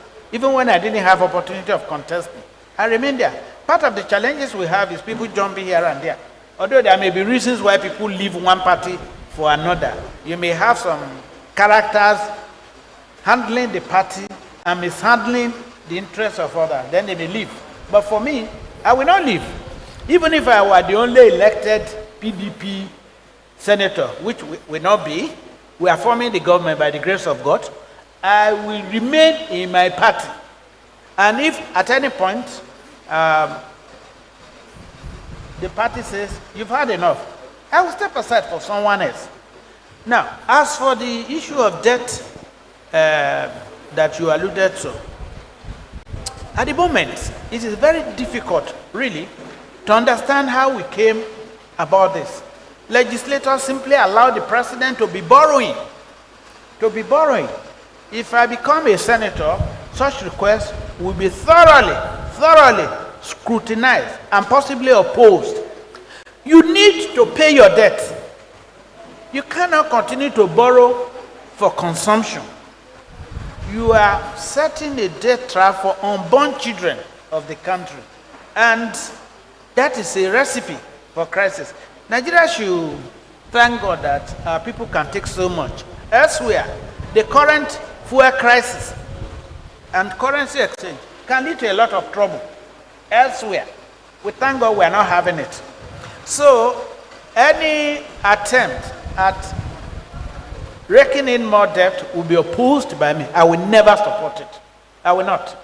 Now, debt itself is not something that you oppose for the sake of it. If, for instance, this money we are borrowing are for the revamping of our 4 moribund refineries, that will be something because there will be money generated. But you don't borrow money to wear agbada and dance over and best. Silence in the hall, please. You don't borrow money for consumption. It will keep multiplying because the interest on them.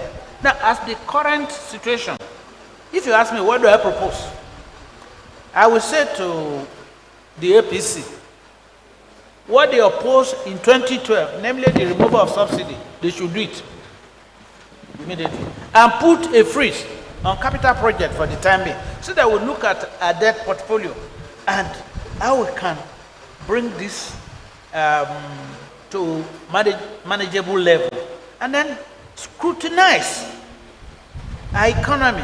See, this government came in, set up a forensic audit of the NDDC, for instance. Till date, we've not had anything about it. So, corruption of a most debilitating form is part of the reason we're in this debt trap. So, I will oppose any form of further borrowing until we are able to balance our books. All right, this will be the last question before you'll be allowed to speak to your constituents. As a senator, one of the problems that the nation faces is equitable distribution of projects, appointments, and jobs. And that is why we have the Federal Character Commission. Would you, in any way, knowing fully well that a lot of people advocate for competence beyond character, will you be advocating that competence should be the hallmark of employment, appointments, and what have you, or the nation should stick to the principle of federal character? Thank you. The reason we have federal character is to prevent a situation in which people of a particular ethnic group, tribe, religion, or sex dominate governance, right? So, if you say, oh, federal character doesn't matter, look for competent persons alone, Then me as an Akure person can always manufacture excuses as to why we only have Akure people work for me. There is no part of this country that doesn't have competent people. I think because of where we are at the moment, federal character cannot be wished away. Maybe it will be a 50-50 thing, but it cannot be at the expense of inclusiveness. If you say you want to employ people into, say for instance, Federal Ministry of Agric, you want to employ 1,000 people across the country, and you say 600 should come from one state alone, and the remaining 400 should go to people of a particular religion. You know, the rest of the country will be up in arms. The purpose of the federal character is to give everybody a sense of belonging. I think it's something that should be encouraged, even though the current APC government had observed that more in breach. At the federal, I'm talking about the federal now, that observed that more in breach than in implementation. So if I were elected by the grace of God, I will be an advocate of federal character principle in appointments, with emphasis, mark you, on competence. There's no part of Nigeria where you cannot find competent people for various positions. All right, Mr. Ife Adedi, President Advocate of Nigeria, as we begin to wind down, you have 2 minutes to speak to your constituents on why it should be you representing them at the Senate come 2023 election. Thank you, moderator. The youths of Ondo, I thank you for this opportunity. I came here this morning because I believe in the youths. And you are the leaders of tomorrow. About 2 weeks ago, we were called for similar talk at Itaubolu. Myself and the candidate of SDP showed up. The others didn't show up. Today, I am the only one. It speaks to the disdain that the others have for you. But I respect the youths because tomorrow belongs to you. You will build our country, and by the grace of God, you will be successful. You will always have people like me to count on. And if you elect me as your senator, you will not regret it. I may be older than most of you, but I can tell you for free, I have a youthful mind. I believe in the youth, and it is well with you. Thank you. All right, Mr. Ife Adedi, President Advocate of Nigeria, is the senatorial candidate of the PDP for Ondo Central Senatorial District. Thank you very much for your time. I invite the leadership of Ekimogun Youth Congress to please step forward for a good photograph with the candidate of the PDP.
To the podium, the candidate of the Social Democratic Party, SDP, Honorable Jerry Akintomide.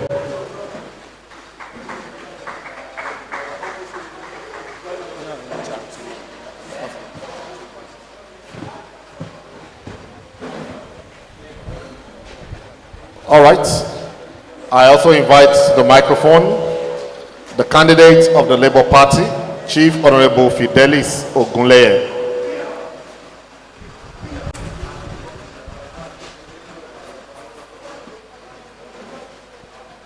Those are the two that I'm aware are in the hall at the moment, and we'll begin with the two of you. You know the rules, and I expect you to stick to them. You have 1 minute each to introduce yourself, your party, and why you should be elected to represent Ondo West Constituency 2 at the Ondo State House of Assembly. Honorable Jerry Akintomide. Thank you. Good afternoon, distinguished friends and moderator. My name is Jerry Adeleye Akintomide of Social Democratic Party, SDP, Ondo West Constituency 2. I'm from Egwirioba. I was born some years ago to the family of late Oloja and Olori Akintomide Oyeleyin. I'm from Social Democratic Party. I've been in this for some time. I've been in politics for some years. I've been part of civil society organizations. I'm a part of student union in school when I was in high institutions. And I'm a candidate of Social Democratic Party representing Ondo West Constituency 2. Thank you. All right, Honorable Fidelis Ogunleye, you have the floor.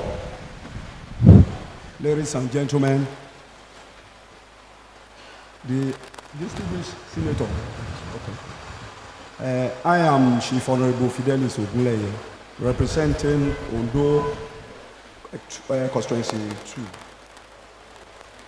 I am an indigene of Ondo West local government from the family of Adeshida. I am a contestant for the Labour Party flag bearer under my excellency there, Obi, Peter Obi. Thank you. All right, let's begin with the issue of insecurity. Your constituency, Ondo West Constituency 2, has more agrarian towns and villages making up that constituency. What are the identified needs of the people in your constituency, and how do you intend to solve them? The candidate of the SDP. Thank you. Yes, my constituency is agrarian area. So far, I've not really seen any major security challenges in that area. That notwithstanding, I will do my best while elected by God's grace to support the existing security agencies. Even presently, personally, I'm part of PCRC, so I know what it takes.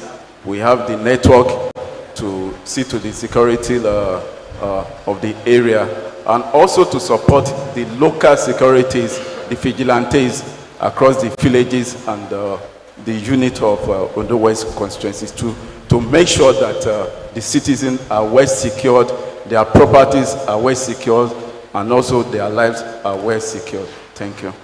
The candidate of the Labour Party, what would be your duty, or what will you be doing in ensuring that the people of your constituency are safe and secure? Like I was doing before, I am part and parcel of my people in my constituency by virtue of being an honorable member in Ondo West local government, an acting leader even before I left the office. So we secure our people by virtue of introducing PCRC, National Anti-Corruption Agency, to their midst, so that the system should be from the grassroots, so that everybody will not be left behind. So that is my solution. All right, let's speak to the issue of community development. Most of the towns and villages under your constituency are such that are inaccessible by road, especially during the rainy season. A lot of them have not seen electricity in a long time by record.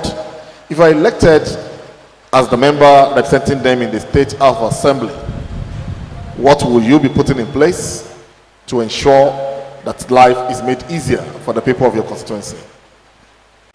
The SDP. Okay, thank you.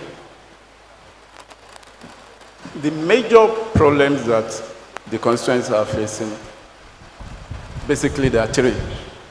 The roads.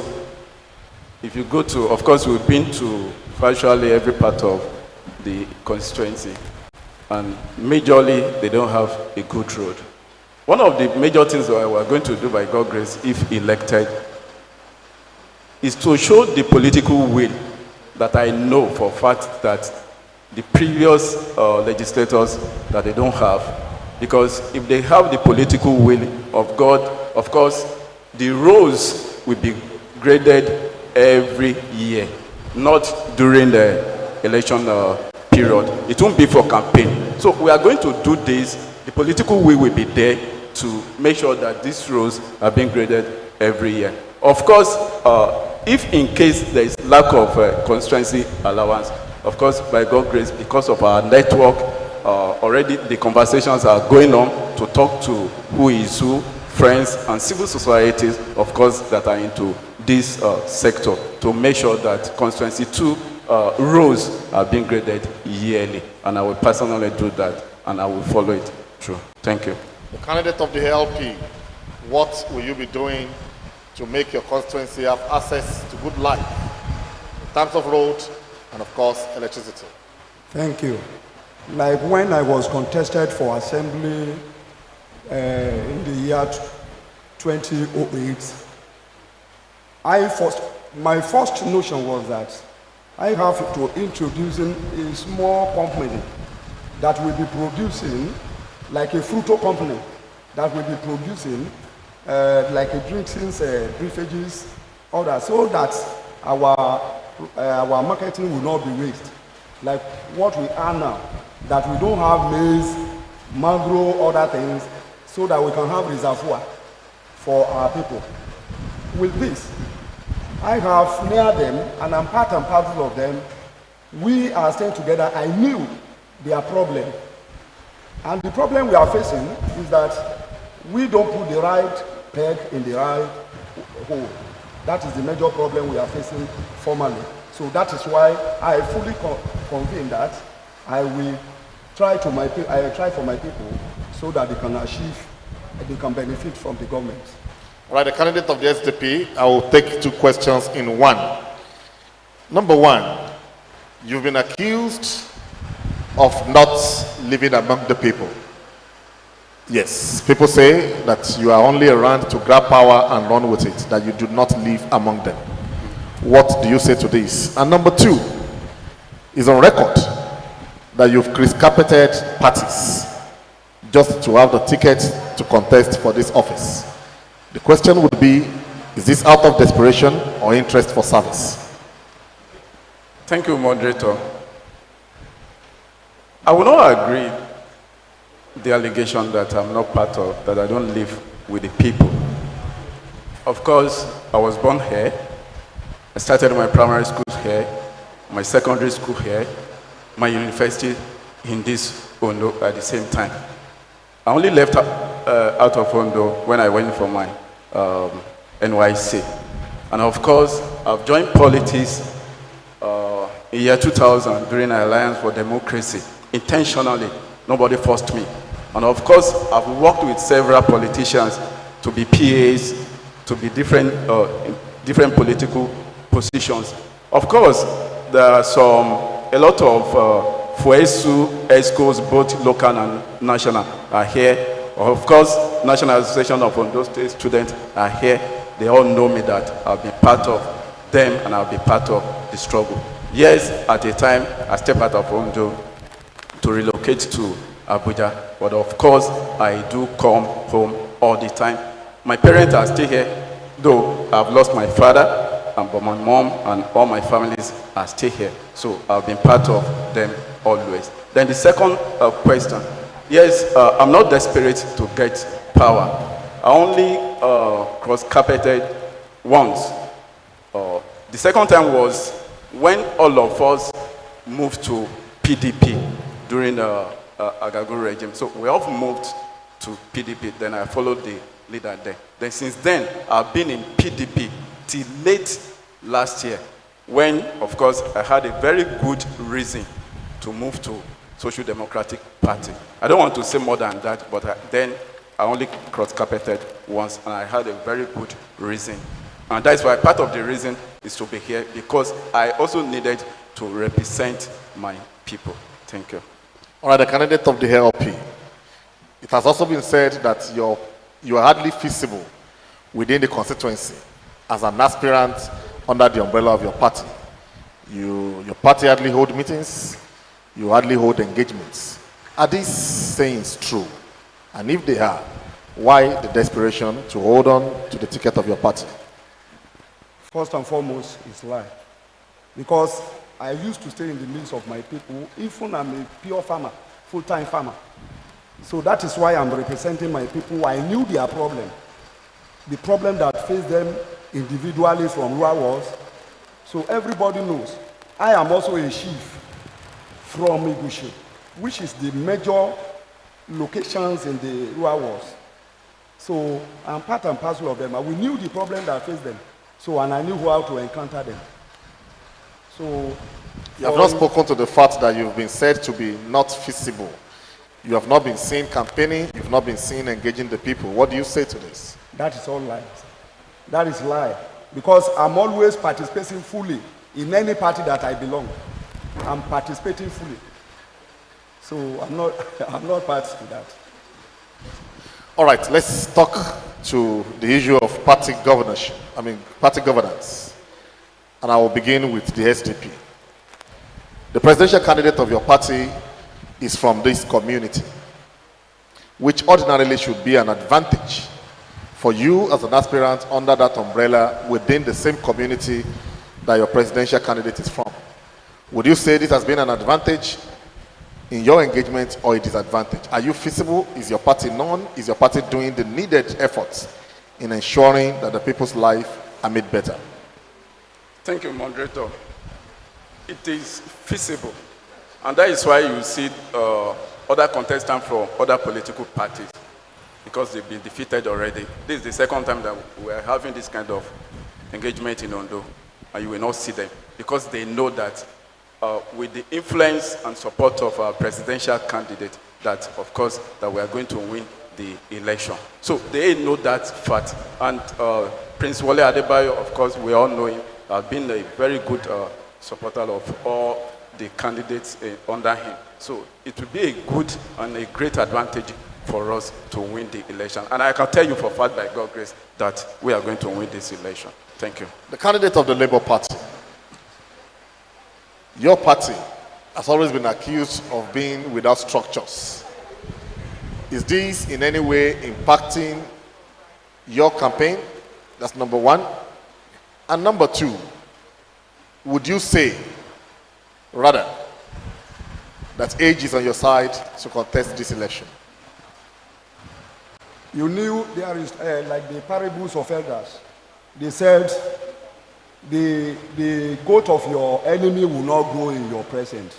That is the truth. We have structure. We have structure from federal to the local level. So by virtue of saying this, it's like hatred. That is the only way I can interpret that. So Labour Party is a party that has structure from federal to the grassroots level. So let's forget doubting about it. All right, let's speak to the issues of governance, the candidate of the SDP. What is your take on restructuring and, of course, the independence of the legislature? Thank you. The issue of restructuring, of course, personally, is something that I've been advocating for. I think we need to restructure Nigeria. If we really want to move forward, personally, as a legislator, I will support the issue of legislature. Autonomy of the legislature. The autonomy of the legislator. It's very unfortunate that at this time we're still talking about the autonomy of the legislator. And I don't know why the governors are afraid of being given to allow the legislature to have their autonomy. By God's grace, when I'm part of them, of course, we are going to have our voice. We're going to do everything possible to make sure that the legislators have their autonomy. I will give you this follow-up question, still the candidate of the SDP.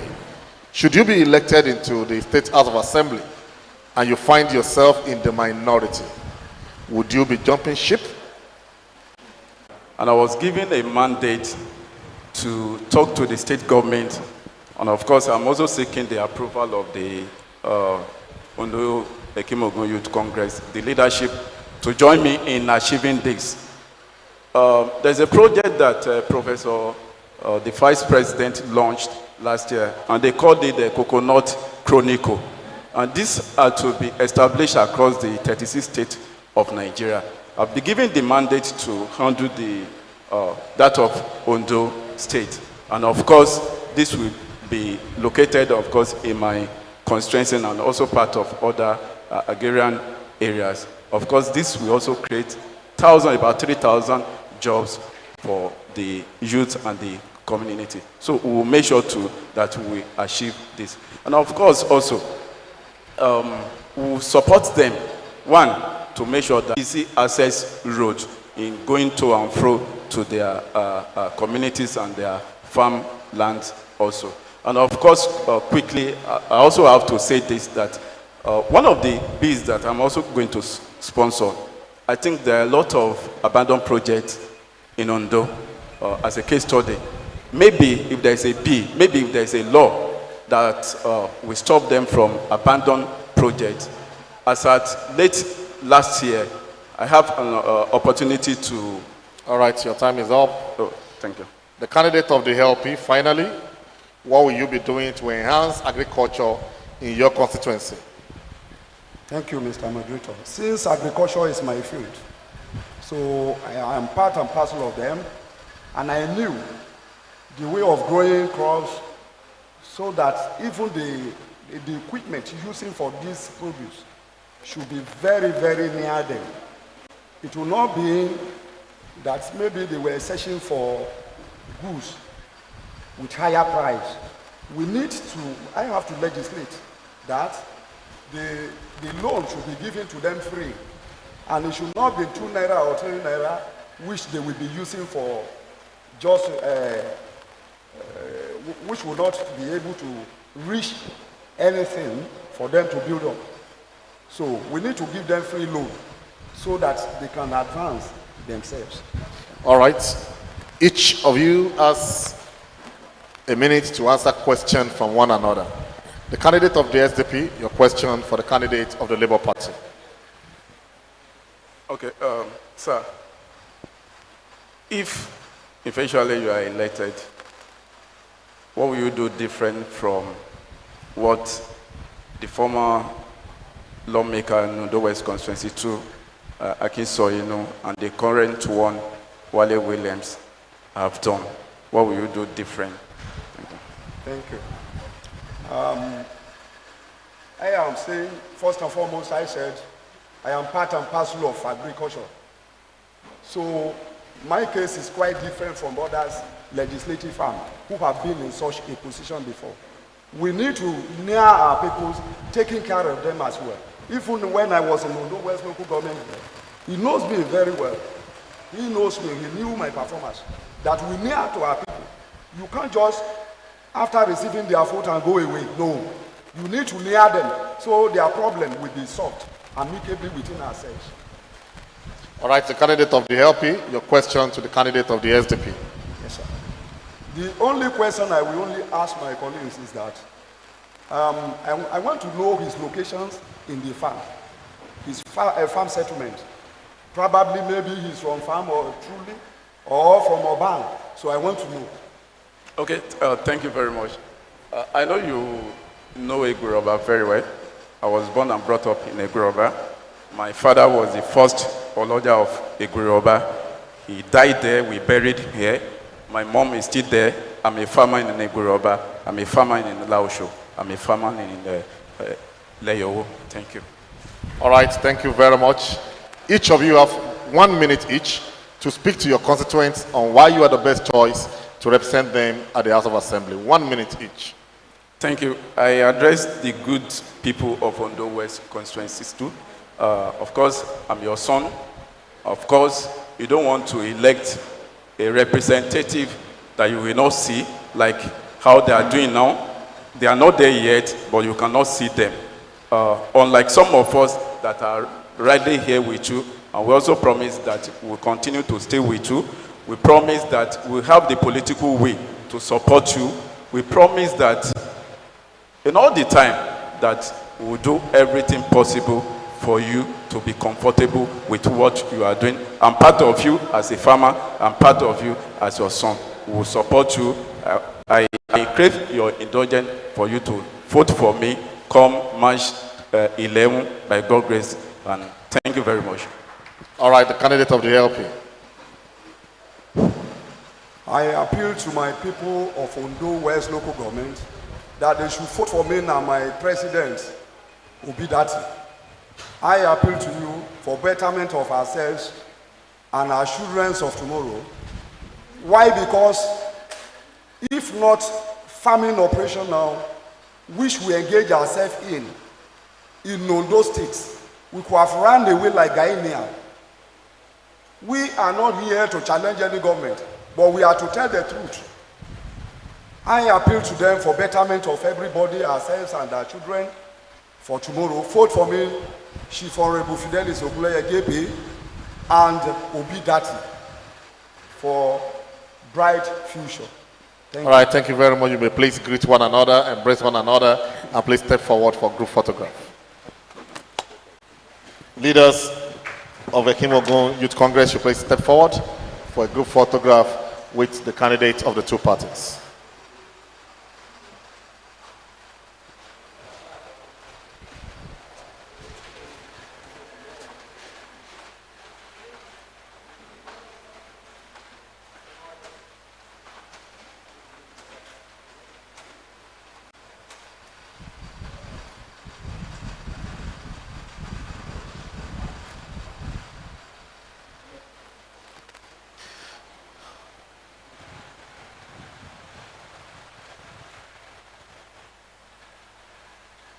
All right, thank you very much.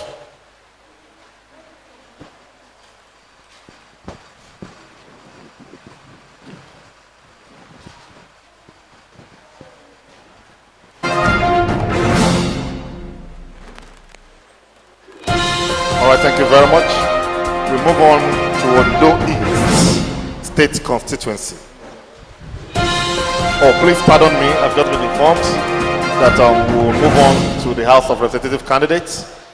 And please permit me to invite to the microphone the candidates of the Social Democratic Party for the House of Representative election, Barrister Gbenga Akinbole.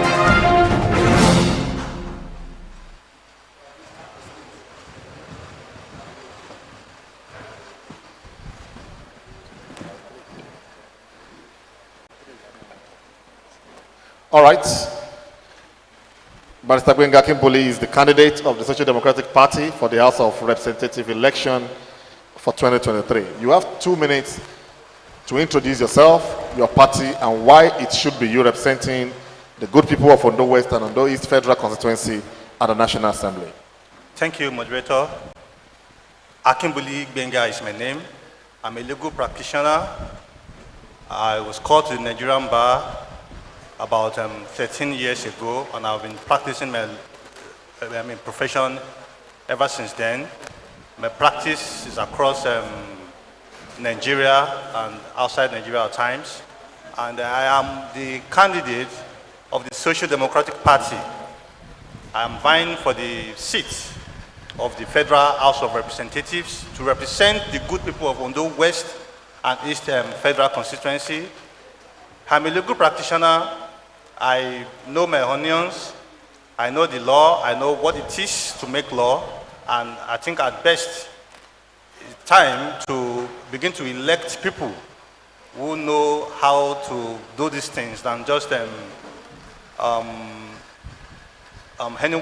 that will just come and then bamboozle us. So I think this is why I'm here, and I'm also here to say we cannot keep to the norm that is not right, and then we sitting at the back door and then fighting the government. We have to be in the government, so we are in here to correct the ills, and I present myself.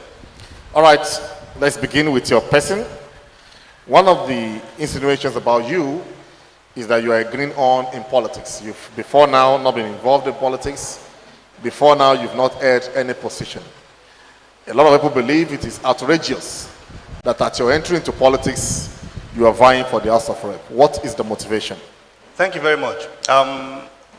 Every human being from from childbirth is involved in politics. Every human being from childbirth has been involved in politics one way or the other. Surviving your family alone takes a lot of politicking. So saying that I'm new in politics might be out of place, but saying that probably I'm new in governance, yes, maybe public governance, yes, I might be new, but then if we keep saying you need someone with experience, then when will those with a lot of sense be allowed to really come in to change some narrative? I have not been involved in any in politics. I have not held any political office, but I have been involved in administration. I've held leadership positions. I've argued before the best brains in the world. So to me, it's not just about the partisan politics, but the capacity and the ability. All right, another issue is that you are flowing against the tide. Many people believe that you are coming into politics at a time when the incumbent seems to be taking shine out of everyone. Would you believe truly that you are flowing against the tide? Yes, I am in politics. I'm coming at this time when it is the time to come. Because we cannot continue a narrative where one person would deceive the totality of a kingdom in the vein of being a representative. No. Where you are supposed to do your legislative functions and you do not do them, anybody can be, just like Otumba Monyolorun Ogumiju said, anybody can be a philanthropist. You don't come and impose your philanthropic nature into governance. There are two separate things that should be separated. I am a philanthropist by excellence. I wouldn't now say that because I give, because I sponsor students to schools, therefore that is my function as a legislator. No, it is wrong. And that is what we are coming to change. We are coming to change this narrative. We can't sit down and watch the hills and watch my people being deceived. No, it has to stop. So we are coming to change the narrative to say, look, this is what it ought to be. This is the norm. This is what the society have accepted to be the norm, which is wrong, and this is the right thing to do. And then by God's grace, we are here to change the narrative, really. All right, let's begin to take the issues one by one. Let's take the issue of security. Would you say that Ondo Kingdom has been secured in recent time? And if not, what will you be doing in ensuring that the people of Ondo Kingdom are secured? Thank you very much. My people are a dogged people. The Ondo people are a dogged people. And they are people that, irrespective of what comes their way, they have thick skin to really hold it. I would say that the issue of insecurity, and that's like the manifesto of my political party, we're saying farewell to insecurity and poverty.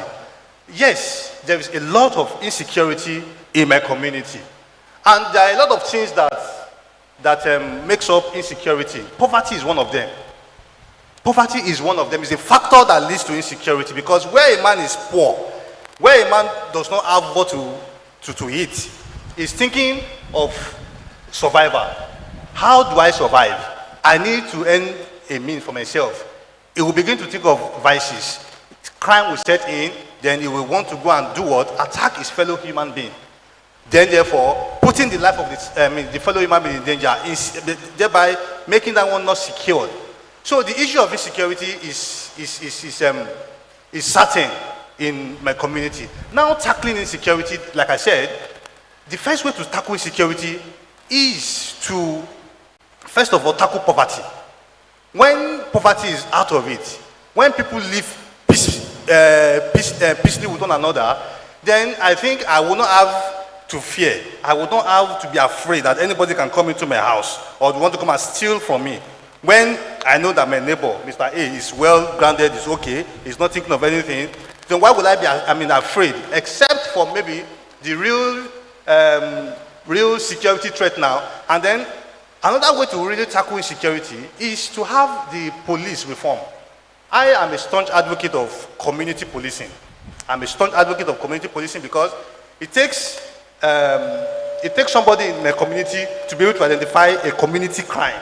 I can't bring in Okoro from Imo to come and tackle a crime committed by Ojo in Ondo, he would not know the native intelligence. So if I bring in someone, if we support the issue of community policing, you will see that we'll begin to fish at one another. If they say, somebody stole from Lotogbe, for instance, I can easily call Ababa. I can call Fela Popo. They say Jikini, we see Jikini. He will say, oh, Kibe, Kadugbobe, okay, Onibe Murosi, Onibe. He would be able to curb all of these things. So the issue of community, local policing is one thing that would, to me, will curb the issue of insecurity and many more bills that we'll sponsor when we get there. Thank you. Let's talk to the issue of governance. What is your take on restructuring and, of course, the independence of the legislature? Thank you very much. I like the way the learned Silk Adedipe said it. You know, we need to first of all define ourselves as a nation. At best, I don't even agree with him that we are practicing a unitary system of government. At best, we are practicing a confederal system of government. First of all, in papers, we are supposed to be a federal state. Federalism. Then, what are we doing? But then we have one person. We have the center, the most strong, the strongest of all of this body. That is not federalism. You should have your component states who have their own autonomy, who have their own independence, they have their policing, they have their laws, they have everything, they are running their own government. And then there should be a federal power. But here, what we have is a federal power giving power to the lower to the local state, which is not supposed to be. So therefore, we need to first of all come to a round table. Who are we? What are we? Did we really get it right? From 1960 till date, what are we doing as a nation? So I think that there is a need to sit ourselves and really talk to our senses. We need to restructure this country. I agree that we need to restructure this country. And then the issue of the legislature autonomy, right? Yes. To me, I think that by the powers that created the legislative arm, they are supposed to be autonomous in nature. They have their own powers, they have their own rights. That's where we have the checks and balances. They can look at the excesses of the executive, also look at the excesses of the judiciary. But what we have now, where people begin to worship the executive arm, they do not have a mind of their own. That is why it seems like the legislative arm is not even a free arm. So, but when we begin to elect the right people into the house, I don't think this debate of autonomy will come in. Everybody would work independently of one another. That is why we have checks and balances, why we have separation of powers. So where we elect people that know the law, then to me it's not going to be an issue.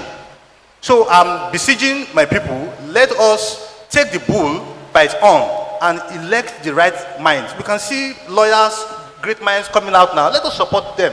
Thank you. All right, let's go to the issue of finances. You agree with me that politics in Nigeria has become such that is very phenomenal in cash consumption. A lot of people believe that you don't have the financial muscle to fight the present establishment or to carry out your campaign in such a way that can reach the nooks and crannies of Ondo West and Ondo East. Are these insinuations right? About me? Yes. Or generally? Okay, thank about you very much. Okay. Okay, I'm a poor man.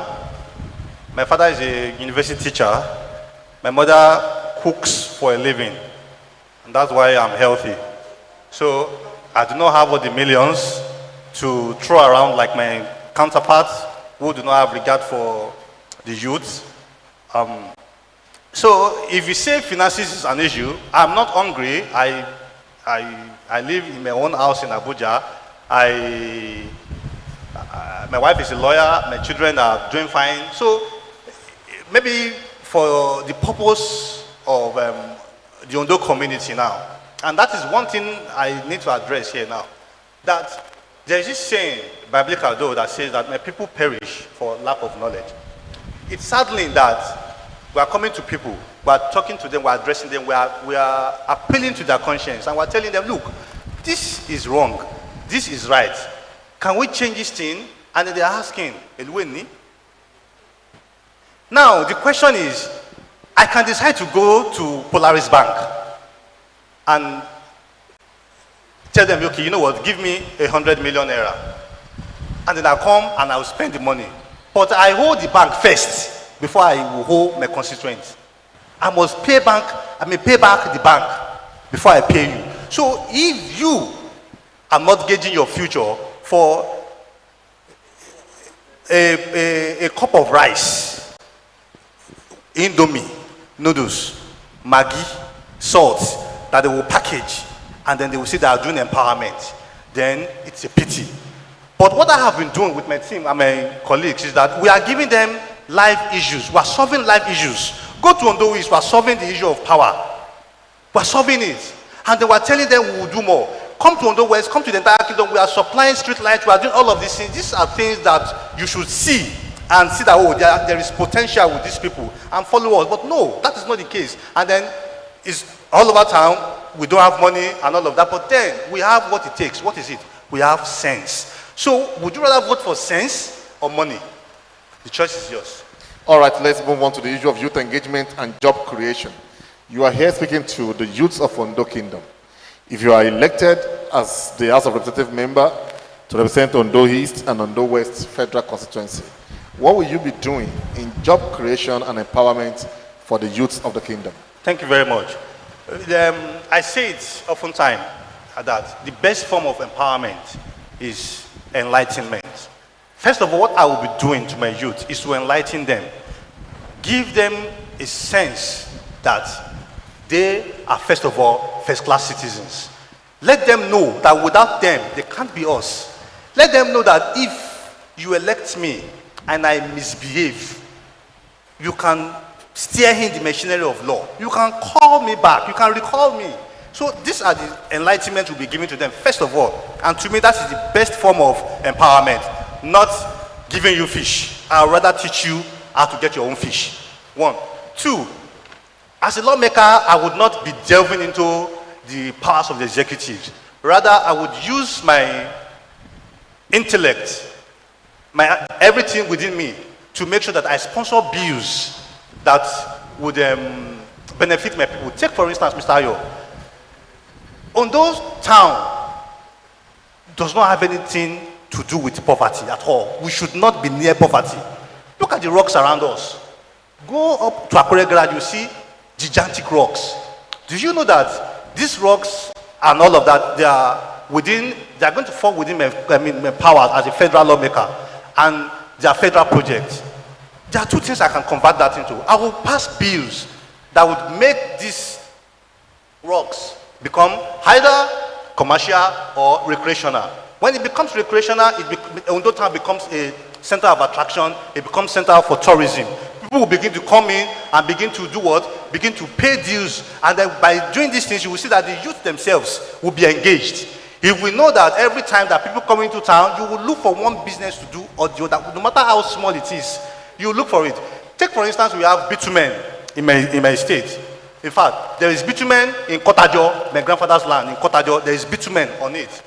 What will I do? I'll just sponsor a bill such that as the federal government is mining this bitumen, there is a percentage that must come to my state. Before you can lift any bitumen or process any bitumen, there's a percentage of asphalt that you must use to tar a particular kilometer of road in my kingdom. Go to Fagbo, go to Ominiru, go to Egweoba. It's not like they have bad roads there. They do not have bad roads there. They do not have roads. There are no roads. So, and then we have bitumen that can be used to produce asphalt. We can produce asphalt, and then we cannot asphalt our roads. Then what are we doing as lawmakers? Those that are there and have been there, what have they been doing? So these are things that we'll be doing separately and differently, such that I will bring empowerment and job creation to my community. Because if these people come around and they create all of these things, my people will be employed. We'll make it the first priority. You know what? Let's give my people the first right of refusal. Let them sit and not working first. All right, as a would-be or aspiring parliamentarian, what is your take on the debt profile of the country at the moment? And what will be your stand if elected into the House of Representatives on the issue of loans for the country? My take on the debt profile is that it is alarming. Owing close to 80 trillion is a lot. It's alarming. And as a parliamentarian, what I will be doing is that I would make sure that we do not borrow excessively. I'm not against a country borrowing, but you must borrow progressively. You can't borrow to consume. Take for instance, if you are borrowing to, I don't even believe that you should borrow money to construct roads. But then I would say it might attract investors. If you have good roads, take for instance from Ore to Benin, Ore to Akure, if it is well dualized, an investor can easily say, okay, I can easily travel from Ore to the state capital and do my business. So it might enlarge that. But then I would ensure that we do not borrow anyhow. If at all, we don't even borrow at all. So my take is that it is high time we stopped excessive borrowing and non-useful borrowing. So that's my take. All right, as we begin to wind down, let's look at the issue of community development. As a young person, one would expect that you would do things differently if elected into the House of Representatives for the residents of Ondo community in terms of infrastructure and in terms of healthcare. Thank you very much. Infrastructure, healthcare. Now, infrastructure, I think I've been able to talk on that a bit. And like I said, we have all it takes to develop our own community here. We have all it takes to develop it. Then healthcare, I am not the type that would say because I am not in tandem with a particular person, then I would totally foul the person. No. I would say former Governor Mimiko has really tried in our community as per healthcare. He has tried. So what's left is just to build on these legacies. We have cancer center in this kingdom. We have one of the best medical facility in Ondo Kingdom. But what has happened today? The government of the day has turned all of these things into a mess. So what we need to do is to sponsor bills, federal bills, that would revitalize existing, because to say that we want to now begin to bring in new structures would cost a lot and might be an impossible project. So, but we have existing medical facilities. What we need to do, or what we are going to do, is to make sure that we bring bills, we sponsor bills that would bring these facilities back to life, and such that our people will begin to again enjoy not just free but qualitative medical attention. All right, one thing that we know definitely is that the National Assembly, the majority have their way and the minority have their say. So no matter how good your intentions may be, sometimes if you do not have the majority in numbers, they become ideas that never come into fruition. If you get elected into the House of Rep with all the good intentions you have and you are not finding it easy to push through, is there the likelihood that you will jump ship to join the majority just to have your intentions fulfilled? Thank you very much. That's a very technical question. Why it became technical is because you said just to get my goodwill done. Will I jump ships? The answer is still going to be the negative. I would not. First of all, the Social Democratic Party is a party of my youth. Secondly, if we look at the manifesto of the Social Democratic Party, it's as though they just lifted the Constitution of the Federal Republic of Nigeria. And then, so I'm well guided by that. Then, I am a legal practitioner. It goes beyond just passing bills and all of that. If I'm not able to, get my way done at the national, there are ways you can go about it. I don't have to, delve into executive duties.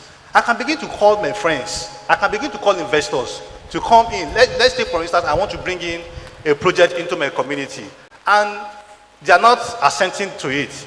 I can go the other way. Nobody will stop a private partnership with the government. If I bring in investors from all over the world to say, okay, come and partner and come and develop my community, I don't think anybody will say you are doing badly, or anybody will say no, or I don't think anybody will oppose me for that.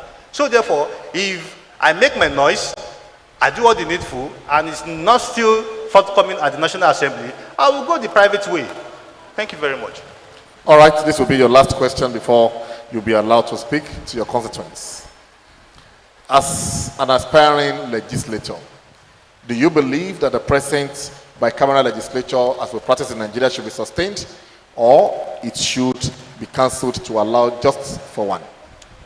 Personally, I think the bicameral legislature is expensive. I personally think so. I also think that scrapping it now would be more expensive, in the sense that would now what happens to the electioneering and all of that. So it is not a good idea for me. I believe that the fusion of the assembly would first of all, take for instance passage of laws. We have to, after the readings and all of that, there must be a concurrence, and these are time-wasting ventures. But if we have one single assembly fused together, everybody come in, make their decisions, and go their way. To me, it is cheaper, and it will make laws to be passed effectively and efficiently. As a follow-up to that question, let me ask you, do you believe in the job of a legislator being a full-time one, or No, should be a part-time duty? No, I do not. I do not. In fact, as a matter of fact, as I speak to you today, I drove in from Ibadan to come for this debate. I'm going back to Ibadan to attend to a court meeting tomorrow. And I've been telling every judge that I'm appearing before that, look, when I become a member of the House of Representatives, I'm going to be doing things differently, irrespective. I am going to be attending court sittings. I'm going to go on with my normal life. Because, first of all, I think it's a contract that I've entered between my people, between myself and my people. It's not a full-time job. To me, it should not be a full-time job. It's a privilege, because everybody cannot be speaking at the National Assembly. So therefore, you have come to surrender your right to speak to me. So what I do is, if there's sitting, I come to my people, I come to meet my constituent, we are going to see tomorrow, what should I say, what should I... Then I plan my diary to accommodate my own private business. To me, that is the best way to run about these things, rather than have people sit down there 24 hours, not doing anything. All right, you have 2 minutes to speak to the youths of Ondo East and the West on why you should be representing them at the National Assembly and to ask for their votes. Thank you very much, my people. Once again, my name is Barrister Gbenga Akimbuli. I'm a son of the soil. I was born in Ondo Town. I lived in Ondo Town for a while before I went out to school, and I'm back, and I am here. I've spoken to your minds and I've appealed to your conscience, and then I leave it to you, because there's a saying in law that says, res ipsa loquitur, which means the fact speaks for itself. I've presented myself. It is now left to you, the good people of Ondo West and East Federal Constituency, to say, yes, this is the person, or otherwise. Thank you very much. All right, I invite the leadership of the OEYC to please step forward for a photograph with the candidates.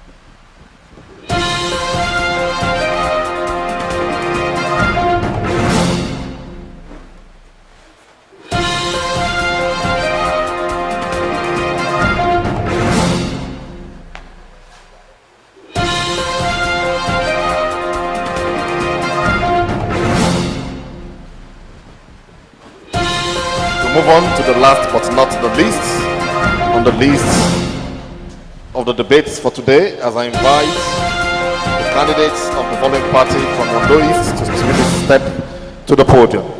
I invite Honorable John Ogumoyero of the NNPP and Honorable Tokwe John Adegoye of the SDP to please step to the microphone. Do we have the candidate of the NNPP in the house? Okay, that means it's a lone thing for the candidate of the SDP. You have 2 minutes to introduce yourself, your party, and why you think you should be elected to the House of Assembly. Thank you, moderator. My name is Tokwe Adegboye John, and I'm the MHA candidate for Ondo East constituency. I think I'm the best candidate for Ondo East because I was born and bred in a village called Omiluri in my constituency. I attended primary school in Omiluri community and attended Ekimogun Community Grammar School in Bolondro. That serves that I know the terrain of this place and I know the predicament of my people, and I've been trying to solve them since 2019. So I think I'm the best candidate for the job of a legislator in Ondo East local government. Thank you. All right, please speak to the issues. What do you think are the challenges of your constituents in Ondo East local government, and how do you intend to tackle them? Thank you, moderator. Like I said, I'm from this local government. Since immemorial, I have identified 4 points, 4 challenges in my local government.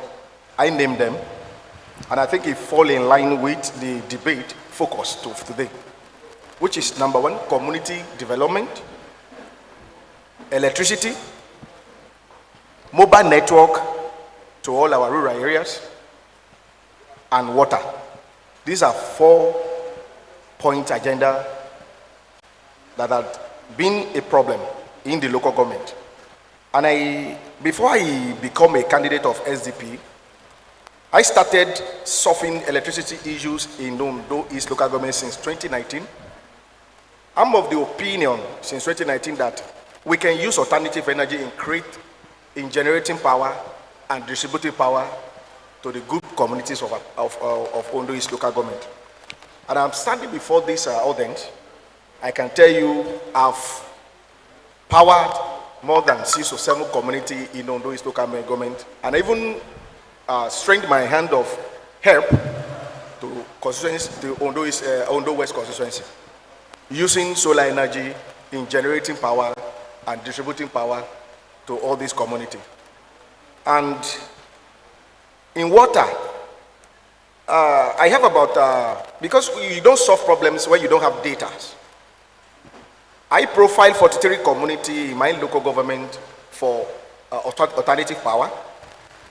And like I said, I've solved about 7 communities. And presently now, we have a company I brought from China, A4 and T-Power Solution, working in Fago presently, a community, the most largest community in Ward 5, in my constituency.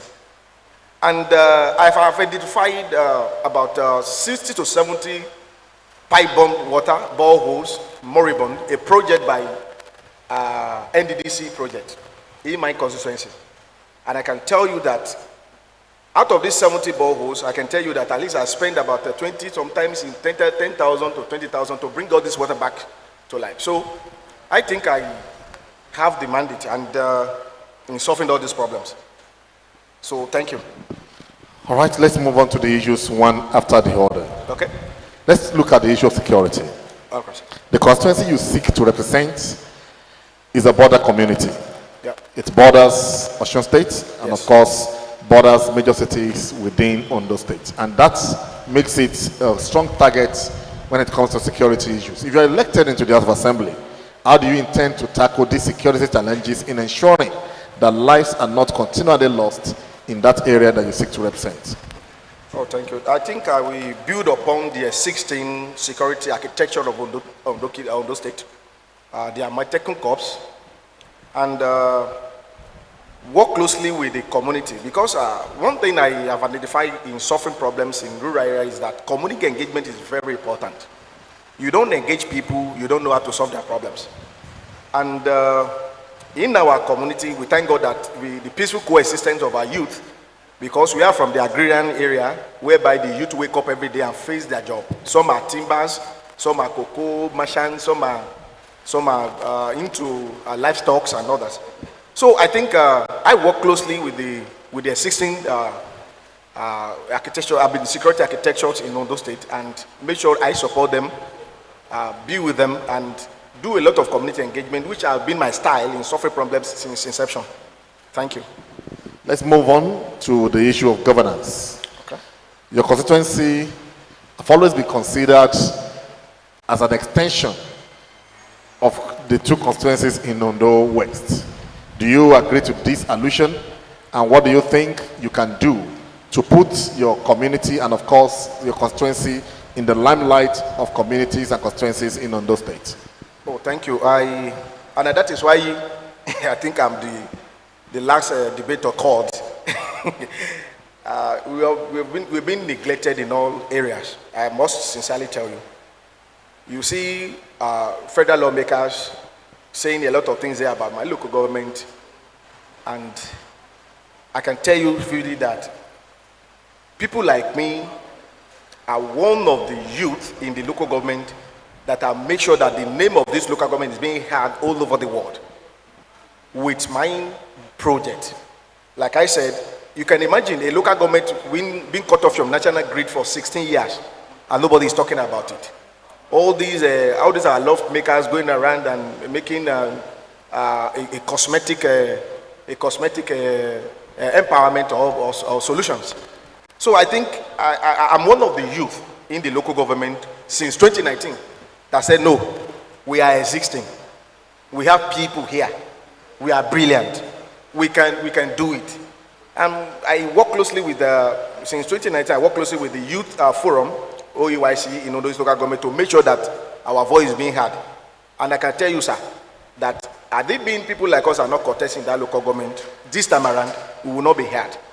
And we will not be a third force to all these political parties. So I think I will use my time, my focus, and my business orientation to move the local government forward. Let's talk about youth engagement and job creation. Okay. It is also believed that the constituency you seek to represent is an agrarian community. Yes, sir. A lot of youths in that constituency are majorly farmers. Okay. What will you be doing to enhance what they believe in doing and in creating jobs for those who seek white-collar jobs? Thank you, Mr. Ayo. First and foremost, I am a job creator. And like I said, in 2006, I floated a company in Ondo Kingdom here called Tom and Jerry Cleaning Services, a company that have gainfully employed more than 130 staff in Ondo Kingdom with proof. And like I tell you, just yesterday I attended a contract interview with University of Medical Science, and I won the contract, the cleaning services of medical rehabilitation in Bolondro. I'm to start the job tomorrow. I'm to start the contract tomorrow now, and I will employ about 20 staff there. These are part of things I've been doing. In 2019, in Ondo Kingdom, I floated a company, a top-secret recycling company, a company that cares for bottles. All the bottles you people are throwing away in this kingdom, I picked it and I recycled them. In quest of solving job problems, just last year, I talked to the Ondo State government that out of 8% you people have in Nairobi, we can revamp Nairobi. And thank God, as I'm starting here with you, I will be given an approval to bring a recycling company back to Nairobi. I think this will create a lot of jobs and create a job for our people. Thank you, sir. All right, let's look at the issue of finance. Thank you.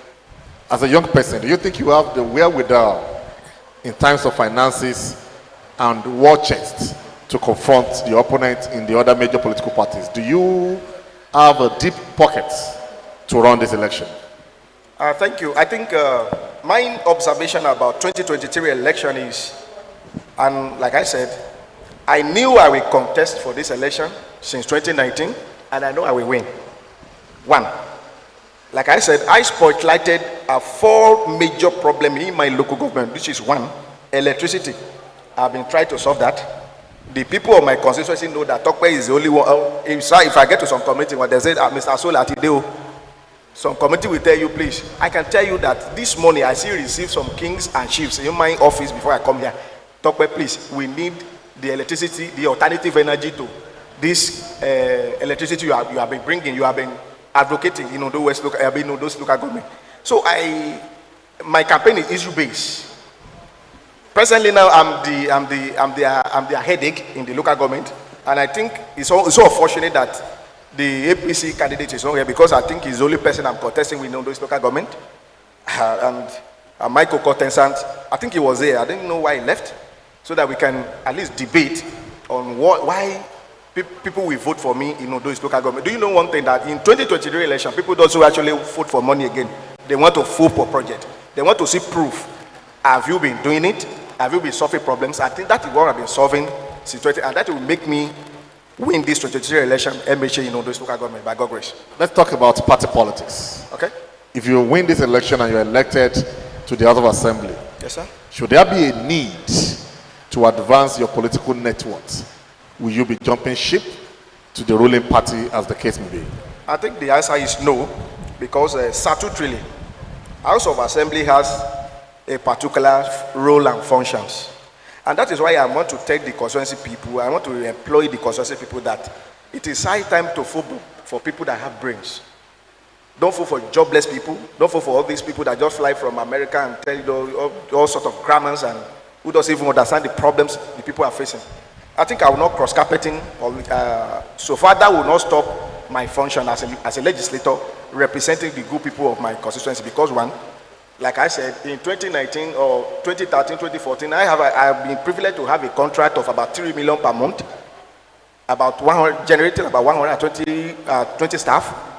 So I think the highest salary a legislator have in Ondo State is around 2 million. I think I have seen money beyond that, so I think I will not. I never cross-carpeting. My focus is to make my local government a jealous local government, because one thing, as I'm talking to you now, like I said, I've created alternative energy to about 7 communities in my local government. In fact, I was invited by state government, and as I'm talking to you, I'm not in APC. My company was part of the company that institute that make an agency in Ondo State now for alternative energy. You can go there, Google it. You see Topsy Consultant. I consult for Ondo State power company to facilitate mini grid, to use solar energy to create to facilitate electricity into unserved and unserved area. So if you are doing something right, you don't need to be in power. You don't need to be in government. You don't need to be in anything in solving problems. So I think I will not cross carpet. What is your take on independence of the legislature? I think we suppose as a country, we are not supposed, in this 21st century, we are not supposed to be in discussion of local government autonomy or legislative autonomy. I think that's the best practice ever. Why is the executive always afraid of legislation? It's because they want to manipulate people. They don't want to, at least, the dividend of democracy to the people. I think I will support a full autonomy of a legislative arm of government. What is your take on restructuring? My take on restructuring is 100%, because the country, as we are talking, as we are saying the country now, like we see answer it that we should not be, there are some things in this 21st century that we should not come to the podium and be talking, like restructuring, because we are due for it already. Now everybody is agitating. You see IPOB, you see kidnappers and everywhere. These people has a lot of things in there. They have ideas. Okay, we can govern our place. Presently, like I told you, in my local government now, we have a lot of mineral resources in my local government. A particular ward in my local government have a lot of gold, which is a Wofo. If a local government has autonomy, and as a legislator, it's just to walk to the local government and say, oh, look, we have a gold here. We have a titanium here. We have rocks here. I think I support autonomy, and I support restructuring, 100%.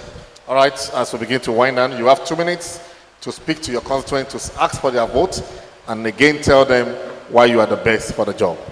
Thank you. I will talk to my constituency people. So unfortunately, there are just one person here. I think the person will relay our message to the people of the Ondo East local government. People are watching online. Oh, thank you. That Tokwe is the guy. Is the guy to do the job. One, he understands the terrain. Like I said, I have profiled more than 53 communities in my local government for mini grid, and I'm on 7th now. And I can tell you, we have a podium. This thing here, I will throw it online that without data, we can't solve problems. I can tell you vividly that in my local government, we have a lot of mineral resources. That we have people now that understand, who are bringing business ideas to governance. And I think Tokwe is the right person for the job. Thank you. All right, I invite the leadership of the OEYC to please step forward for a group photograph with the candidate of the SDP for Ondo East State Constituency.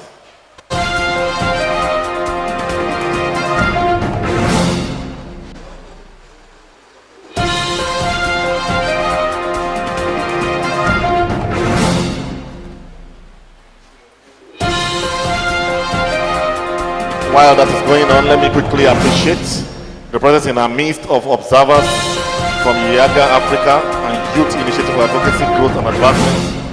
We have from Ondo, for the Ondo West Supervisor, Mr. Oladejo Isaac. Thank you very much for coming. We also have the Supervisor for Ondo East, Mr. Omotayo Akinawono of Yaga Africa. They were here to observe the debate. Thank you very much.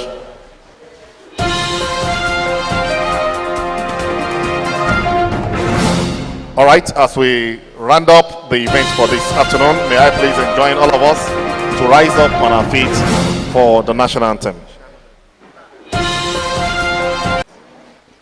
Okay, we have the chairman of the Youth Advisory Committee, Dr. Mrs. Janet. We also appreciate Bridget. We also appreciate your presence in our midst. Thank you for coming. Shall we all rise on our feet as we take the national anthem? The national anthem, please.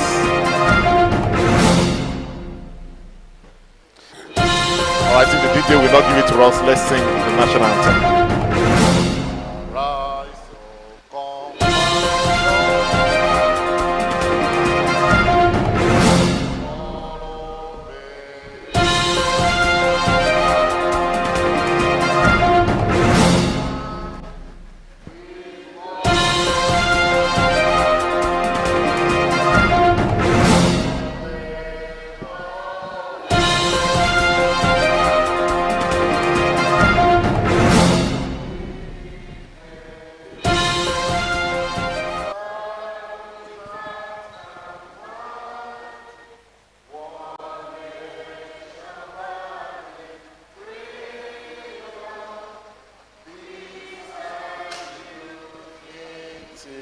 Thank you very much, and God bless you all.